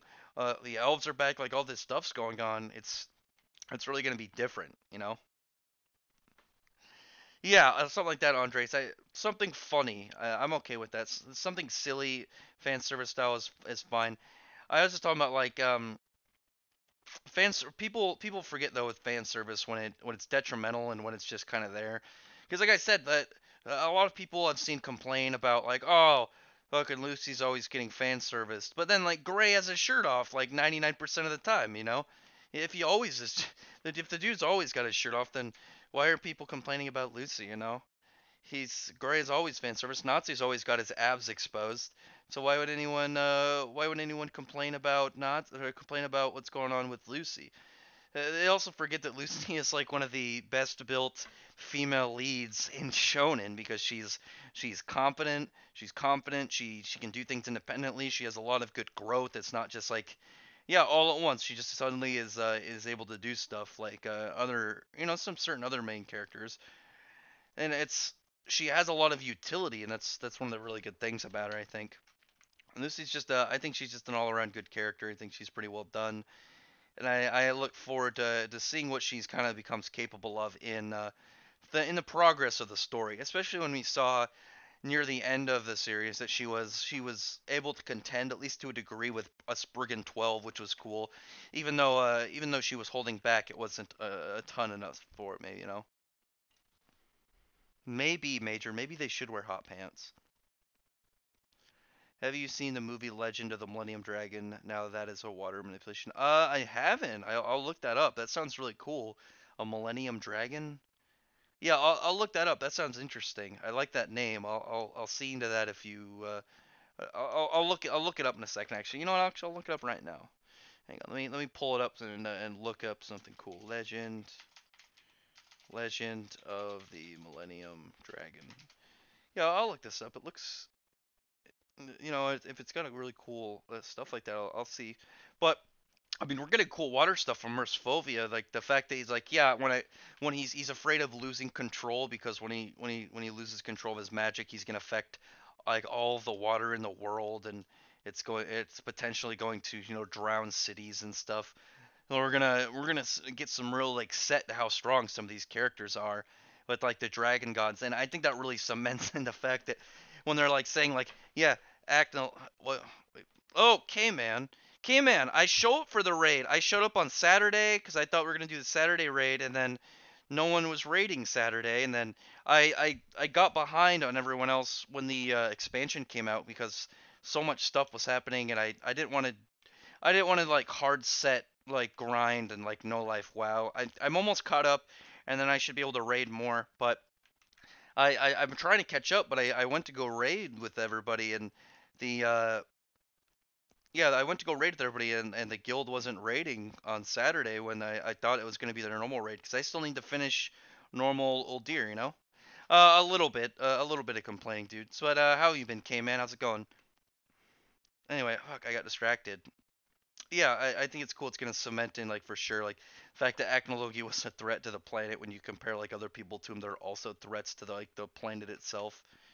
I always really liked Acnology, and so far I like Mersfovia. I'm wondering what the other dragon gods are gonna be like, and I look forward to seeing what else they're capable of. You know, what we're gonna kind of get out of a lot of these guys. I think it's gonna be pretty cool. All right, Major, I don't die. Yes, Anime Vortex. I have out of all the Spriggan 12, oh, and not even the Spriggan 12, the Wizard Saints. I don't know what's up with Hiromashima, and he just like wastes the Wizard Saints because I don't think any of them really got anything. You know, the Wizard Saints kind of seem to, they kind of seem to have never really got much within the series. They got kind of pulled away. Like you never got much from the gods of Ishval. You never even saw like all 10 of them at once. You only kind of you got a bunch of them, and you got a bunch of them at a couple times. You saw like Jura, Jalal, Makarov, and then you got like the gods of Ishval, but not all of them at once. They're still they're still members of the 10 that we never even saw their design. We don't even know what they do and they exist. And then with God Serena, we only know half of what his dragon slaying elements are. We only got fire, water, earth, and wind. There's still half of his powers. We don't even know how they work. And I think that Hiromashima, out of all the characters um, that he wasted. I think I feel like God Serena is definitely one of them because he could have done so much with it. I think it would have been cool if it turns out God Serena was like maybe part of some family that was waiting to, you know, standing by to take out Acnologia, and they spent their whole like family lifetimes preparing, and that originally God Serena only joined, you know, the council and the wizard saints to get to the means to defeat him, and he's like, okay, Ethereon, and he learns how to do Ethereon, and then he switches over to Albareth because they're obviously the closest force strong enough to fight Acnologia. And with the fact that he's got 8 Dragon Slinger Krima, you think he'd combine them all and become like an Ethereon Dragon Slayer, and I think that would have been really really badass for them to do. I really wish they did that, you know. Let's see, what else? Yeah, I really hope they give God Serena more stuff. Really wish YouTube wouldn't use minutes after an hour. Wait, what? Are they doing that? Yeah, YouTube's weird like that. Am I gonna drop Seven Deadly Sins? No, only because Seven Deadly Sins is close to ending. I think it's only got a few months left. The author said it'll be over within a year. And I don't know what they could really do left. It's already set up for the main. It's already set up that the looks like the fight is going to be Meliodas versus Meliodas. Like now we got this good Meliodas part with his emotions, and he's gonna go fight Meliodas's like evil Meliodas with all of these commandments in him. So like you really like the author loves Meliodas so much he's gonna have to pull out his own character to fight his other own character. Like is Meliodas just becoming his OC? What's going on? Like I don't know. Meliodas is just gonna leave soon. Umbrella. No, Matanui. The umbrella guy, dang it, Tug is gonna steal all my people. He already streamed once. He's gonna steal all of my. He's gonna steal a bunch of my people. God Serena, yeah, God Serena being an experiment. It's something kind of fun because we don't know a lot about hybrid theory. It's something they could expand upon with within now that we're getting all this stuff. We're getting a lot more on Dragon Slayers. I think it'd be cool to see more of the Dragon Slayer lore and maybe we got some of their lore, but I mean some of their like their continuing lore, the expansion out of making the different generations of Dragon Slayers, seeing stuff like the creation of who created second gen, what you know who invented fourth gen, and then the first people in fifth gen. There's a lot of stuff with that we can explore with this series that it makes it contains it to be super interesting. And I look forward to Hiroshima, you know, keeping that up. And I can't wait to see more of what we get within the 100 years quest. It's definitely something that will definitely something that we're gonna get and be kept interesting within the series. So we just gotta wait and see what exactly where exactly things kind of go towards. Don't leave, man. Nui. There, you can pull into theirs. I only plan to stream for like 2 hours. I don't know. Maybe I'll if people start to drop out and watch Tug, then I'll probably just have to end it early and go over there. But I don't know. I don't stream as much as me. I'm hoping to I'm hoping to keep climbing. I see people like the streams. People seem to be showing up. Like I've checked out other channels, and I think I get good numbers of people that show up for my streams for somebody of my channel size. And I was happy in the last week to hit 500. I'm hoping I can hit 1,000 by the end of the year. Who knows? I look forward to seeing where I can go, but at the same time, I'm hoping I can get other YouTubers kind of like building up. I saw Elric is doing good. He just hit 50 subs. Full custom hot dogs about to hit 100. Tomba had is like at like 430, I think. We're getting pretty good. We're getting pretty good traction. I like that a lot about these channels right now. Is there's a lot of helping of build other people. I don't think there's much. There doesn't seem to really be any snide nature and like selfishness amongst everything, you know. And I like that about a lot of everybody right now. What do you expect the next chapter, Eden Zero? Well, the next chapter is called Sister. Like, are we gonna get a? Are we gonna get a? Are we gonna get find out maybe Shiki or Rebecca or someone has a sister? I don't know. I think it'd be. I want to get to an arc. I really want to see some more like battles because it's been fun seeing a lot of stuff get set up this arc, but I really want to see some more like equalized fights, you know, because Fairy Tail I think kind of really hit its stride when it got to the Phantom Lord arc, because that's when you got all the introductory stuff out of the way, and you got like a lot of sick action. You got a lot of really intensive battles. Like Natsu versus Aragorn was fun, but Natsu versus Gadget was like vicious, intense. It was when he really had to push himself. He met somebody that was like equal to him. Not only that, it was the first time he ever met another Dragon Slayer. There was a lot of cool stuff that was going on in there that I really liked, and I can't wait to see when Eden Zero kind of gets to that area, you know. So it's definitely going to be it's going to be a pretty exciting time. Do you think Fairy Tail Season 3 will have only 50 episodes like there was? No, I don't think that at all. It's over 100 episodes. It's over 100 chapters. It's what 130 chapters plus I wonder if they're gonna involve the Acnologia backstory, if they're going to bring in maybe a scene or two, like an episode or two on the Dragon Cry. Like I feel like they're gonna. I don't know if they're going to include Dragon Cry in there. They already have the movie. Maybe they'll just reference it. But there's a bunch of stuff I feel like they can't cram into 51 episodes is the problem. They definitely need. I think it'll be more than that because aren't the seasons usually like over I think like 75 episodes or something. I don't know. Plus, I don't think it's even going to be the last one. Like the fact that the fact that now we have the 100 years quest, it could just keep going. And I think Fairy Tail has a comfortable enough audience that it could keep going. Whether or not sales increase or if they stay the same. I'm hoping they get to. I hope they just if they don't they sit in a comfortable spot that we can it can just keep going. And I really like Hiramashima's work. I've been having a lot of fun with it. Do you know that they're going to adapt the light novel? Yeah, they are. They're gonna do.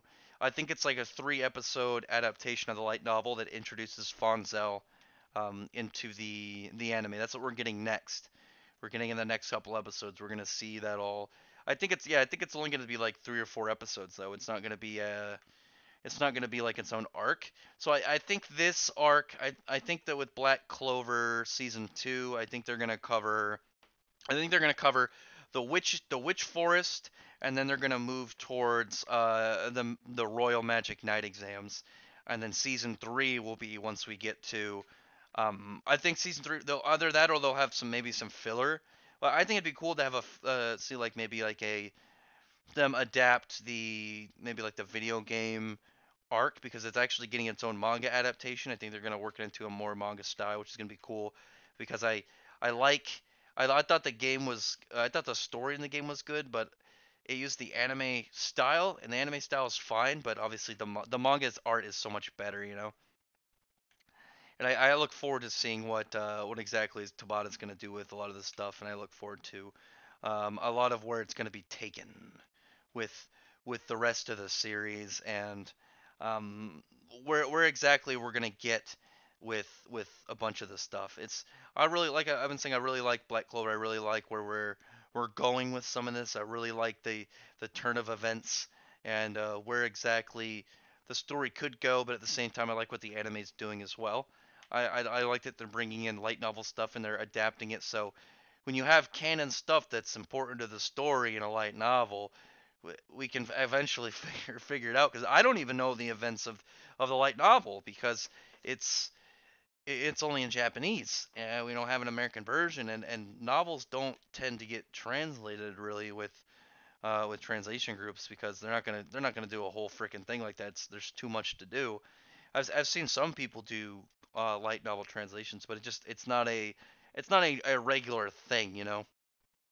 But I do look forward to to the whole reveal of what exactly happened with that arc and who the villain was. I think will be cool. Maybe we'll get maybe some small guy from the Diamond Kingdom showing up to try and take back Fonzel and any of that. We'll probably get a Fairy Tale OVA for a Stone Age chapter. That'd be cool. I think that'd be a lot of fun.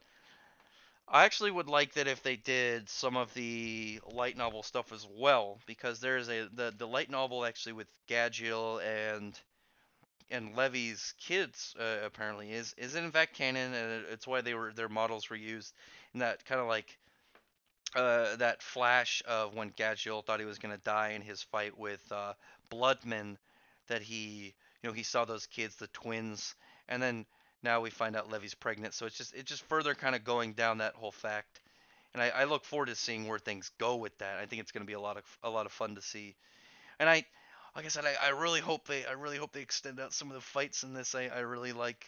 I really want to see some of the fights, especially so one of the ones I want them to change though. I want them to change Wall's fight. I didn't like. I still don't get the Mercury Fulminate Lightning. I think Kirishima just wanted to make a Breaking Bad reference. I'm hoping that I'm hoping he alters that and we get something different with it. No, it's one of them is I'm pretty sure one of them is a kid or a boy, Andres. I'm pretty sure one of Gadgil's kids is a boy and one is a girl. I'd have to relook. I've only read the summary and I already forgot. I just remember that they also get like adult Romeo and adult I already forgot what Biska and frickin' oh my and Alzic's daughter is named. I already forgot what her name is, but um, you see like them growing up and stuff, but I don't know. It's gonna be cool along the line to see some of this stuff. I look forward to it. I would like to see that kind of light noveled into the anime. Maybe we get an OVA on it, and then you can do a lot of fun stuff on that. I think that you start doing a fairy tale prediction theory videos on the weeks when there's no chapter. Yeah, well, I have some videos that I'm thinking of right now. I have to figure out which ones to do along the way. I'm thinking about doing. I think I want to start doing some of the top 10, like top 10 fucking fucks of each of which guild I like my favorite villains or something. People tend to like those. I think those are fun to make. I think that also kind of when you do kind of an opinion based one, it also I think gives a bit away of some of personality, and it tells you a little bit about them, about whoever is making them. I think that's pretty cool. I'm probably gonna put out like I do have one theory video. It's not as in depth of a theory video, but it's more of a fun one that probably gonna put out tomorrow. And I have a bunch of videos I have stacked up that I hope you guys will enjoy. Yeah, I hope that too, Anime Vortex. I want to see more E and D because the whole thing about this, I think with Toka's whole thing in all this is it might mean that E and D's like the Ethereal side of Natsu is still in fact there. Top 10 attacks you definitely don't want to get hit by. I think pretty funny. Top something like that. The top 10, somethings. Top 10 crazy. Top 10 most unpredictable moments or top 10 favorite power-ups. Power-ups would be cool. Top 10 favorite attacks or top 10 favorite panels.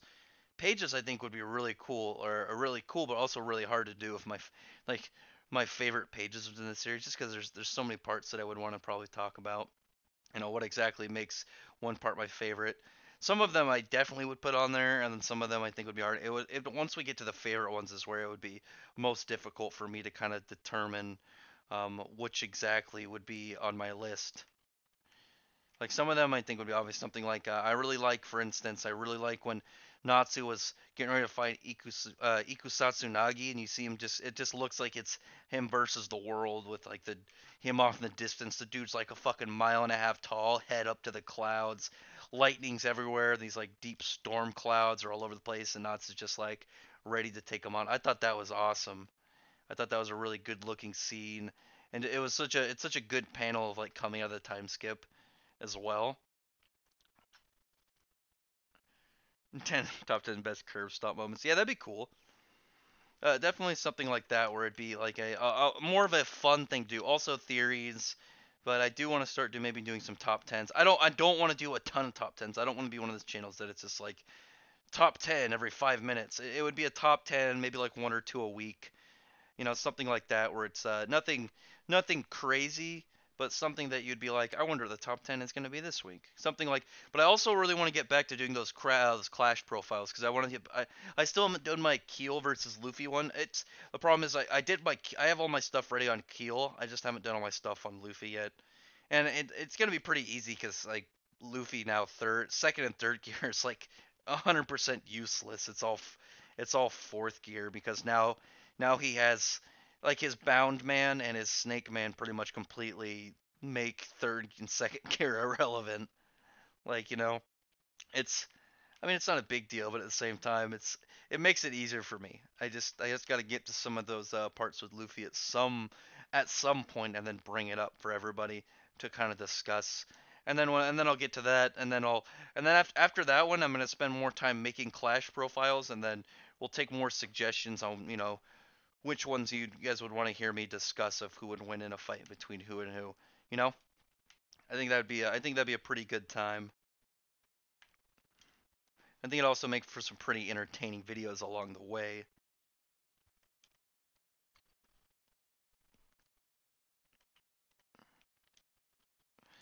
I was thinking about also of like what what kind of dragons I want to see, dragons and dragon slayers. I think that actually would be really cool if what top 10 type of dragon/dragon slayer I would want to see within this whole arc, which now is the time for it, which I won't go too deep into right now, but that actually might be a really cool one. Well, the thing though is Andres, I would never I don't want to cheat for characters. If two characters go up against each other, I want to make sure that when I give my reason for them when you're losing, it doesn't seem biased. It doesn't seem like I'm cheating because I like a character more than another. I want it to seem, I want it to really be honest. And if Luffy gets put up against somebody, I want it to be, I want it to be like if he's supposed to win, then he wins. But if it's somebody that I don't think he can win against, then I'd say like I don't. This is the reason why. Blah blah blah.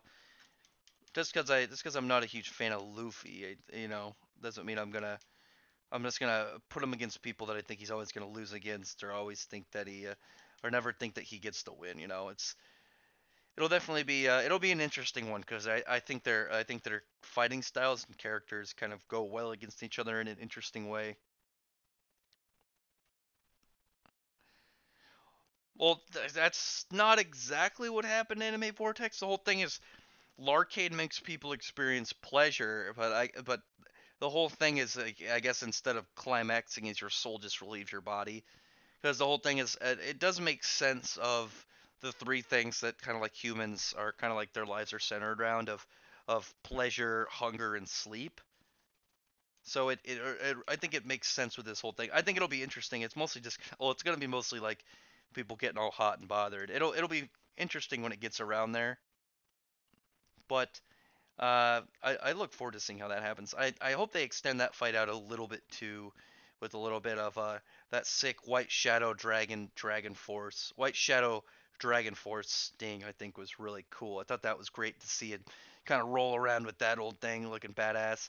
And I actually really I like Sting. I didn't like Sting a whole lot when he first. I liked him as an antagonist when he was first introduced. I was like, all right, so I don't have a big problem with Sting. He's kind of cool.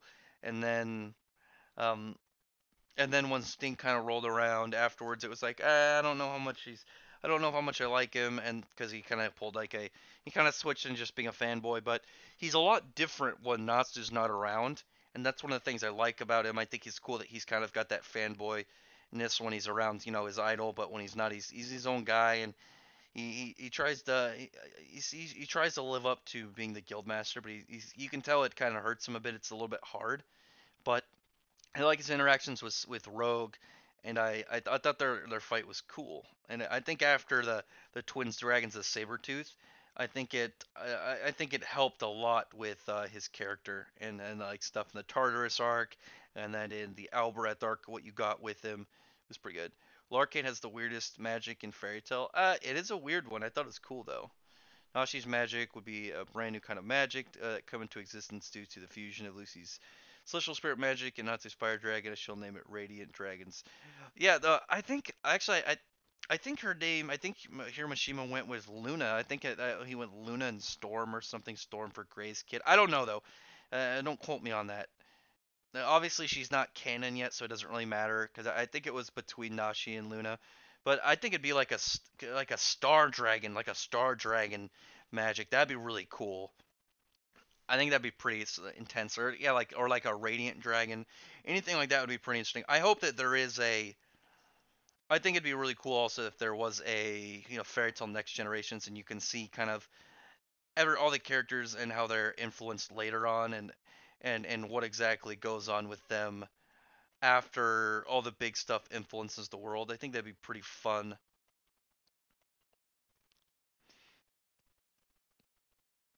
Yeah, Jalal. Well, Jalal, I don't know why he didn't check Fairy Tail first. They seem to be the most to get rolled up and everything. They always seem to be involved, and I'm wondering why Jalal didn't check there first. Like, oh shit's going down. Hang on, let me go check Fairy Tail. Oh, what a surprise! They're fucking brought into this. Now I gotta track everyone down and see what's going on. I'm actually something I'm wondering is how because the the whole thing with the Dragon Eaters right now is they're like, okay, now we just have to eat this white magician. They got to go after the White Witch Toka. And are they just gonna teleport there? Are they gonna like I don't know how exactly his Ash magic works. I feel like his Ash travels there and then he can kind of he travels there and he could kind of go where it is. And then I'm wondering if he's going to do that this arc, or like then they're going to kind of meet back in Magnolia, or if they're going to fight. Because something I'm wondering if I feel like these three are going to be the opponents of this arc, and then once they get and then maybe if they get Mercefovia's magic back, or if he ends up I feel like he's actually going to travel with them this arc for the most part. But I'm wondering if they're going to be like their opponents for this arc, and then maybe like when they've been defeated and when Kyria, Madmol, and Scarion, or if any of them have been defeated and they have to retreat or whatever, they go back to where their guild base of operations is, and then we find out like the other members of their guild, and we find out maybe that those guys are just kind of like the standard level, and we're gonna see like their elite members of their guild, and then maybe their leader, and maybe at least get a name or maybe some cool panels of what they do. Who knows? It's definitely something we're gonna have to wait to figure out. And it's one of the things that's like I said when I always say like you gotta wait for it, but it's at the same time it's gotta be hard with it because it's every 2 weeks, and we're gonna have to wait another week to get another fairy tale chapter. Nashi shooting a radiant serpent dragons. Oh, that'd be really cool. And then I actually really like the way that Hiramashima even drew it in a simplistic kind of like beta style of it, where it was like fire, but it had all these kind of like 5 pointed stars trailing behind it. I thought that was pretty cool. Or instead of embers that made little stars. But obviously he might change for that. I do hope for I do hope for a part a fairy tale next generations count thing where we find out what the next generation of people are like and everything. It's definitely gonna be pretty cool when we get to it.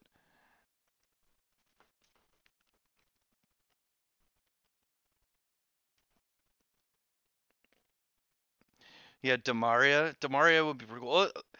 I'm wondering if we're gonna see the maybe a little bit of the Demaria encounter with with with Ethereus Natsu, and if it's gonna be like where maybe we'll shoot some more spells. Actually, yeah, the fight also would be really cool. I want to see more of some of the stuff. I just really want to see more of is some of the Spriggan 12 and their abilities.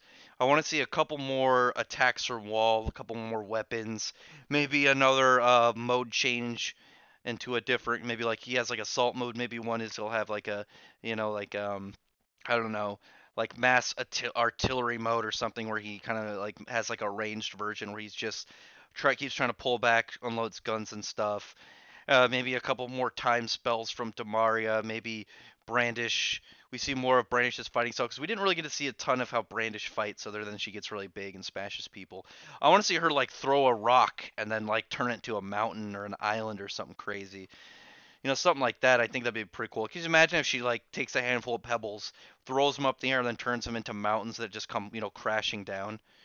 Back at it again, full custom hot dog coming at you with another video. Yeah, like I said, check out Hot Dog's channel. He does cool movie stuff. He's at 99 subscribers. I'm hoping he can get to 100 subscribers today. And yeah, he does really cool content. So I hope I can, I hope if I can get even one of you guys to subscribe and check out his stuff. That'd be pretty cool. He's a real neat guy.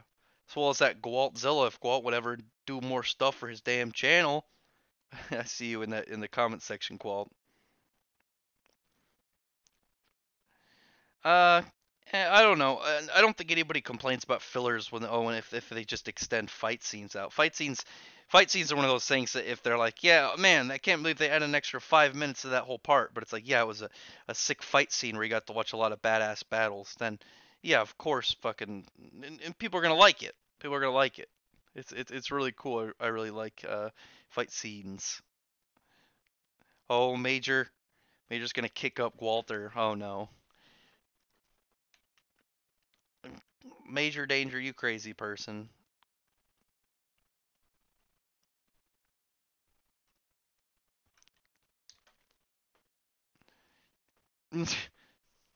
Yeah, Gwalt's in his videos. I'm a pervert. I'm gonna do porn. Gwalt, I've been saying you should do you should do like uh, on a Gwalt lewdness scale. I give this anime a this out of 10. All you do is review like lewd anime, like super lewdness, just titties and ass and stuff.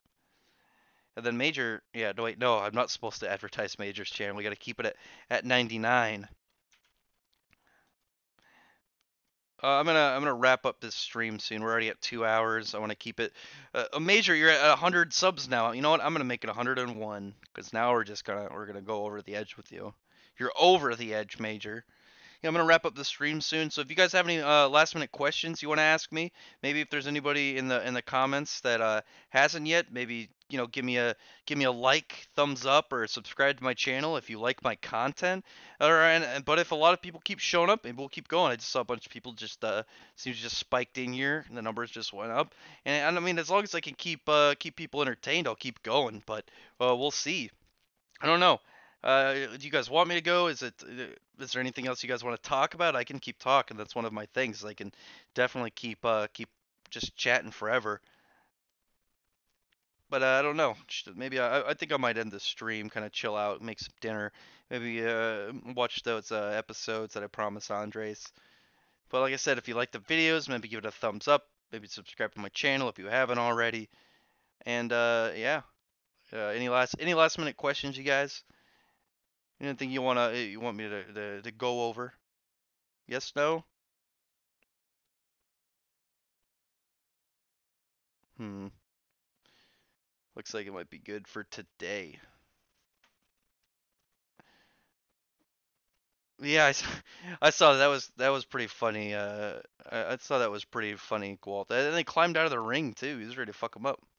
Met love forever. What?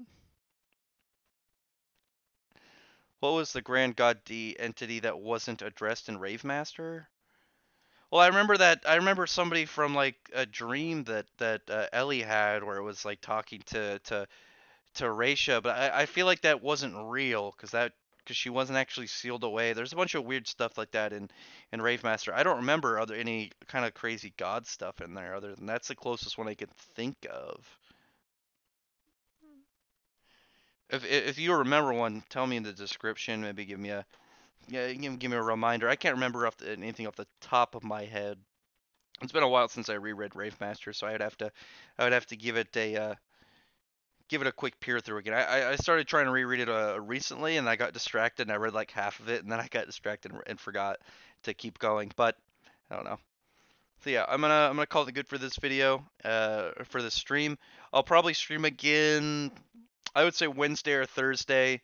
We'll see. I think Thursday is probably the more likely one, just because Wednesday is new comic book day, and I want to go. It takes me a while to drive out and get new comic books because I also eat and stuff way out over there.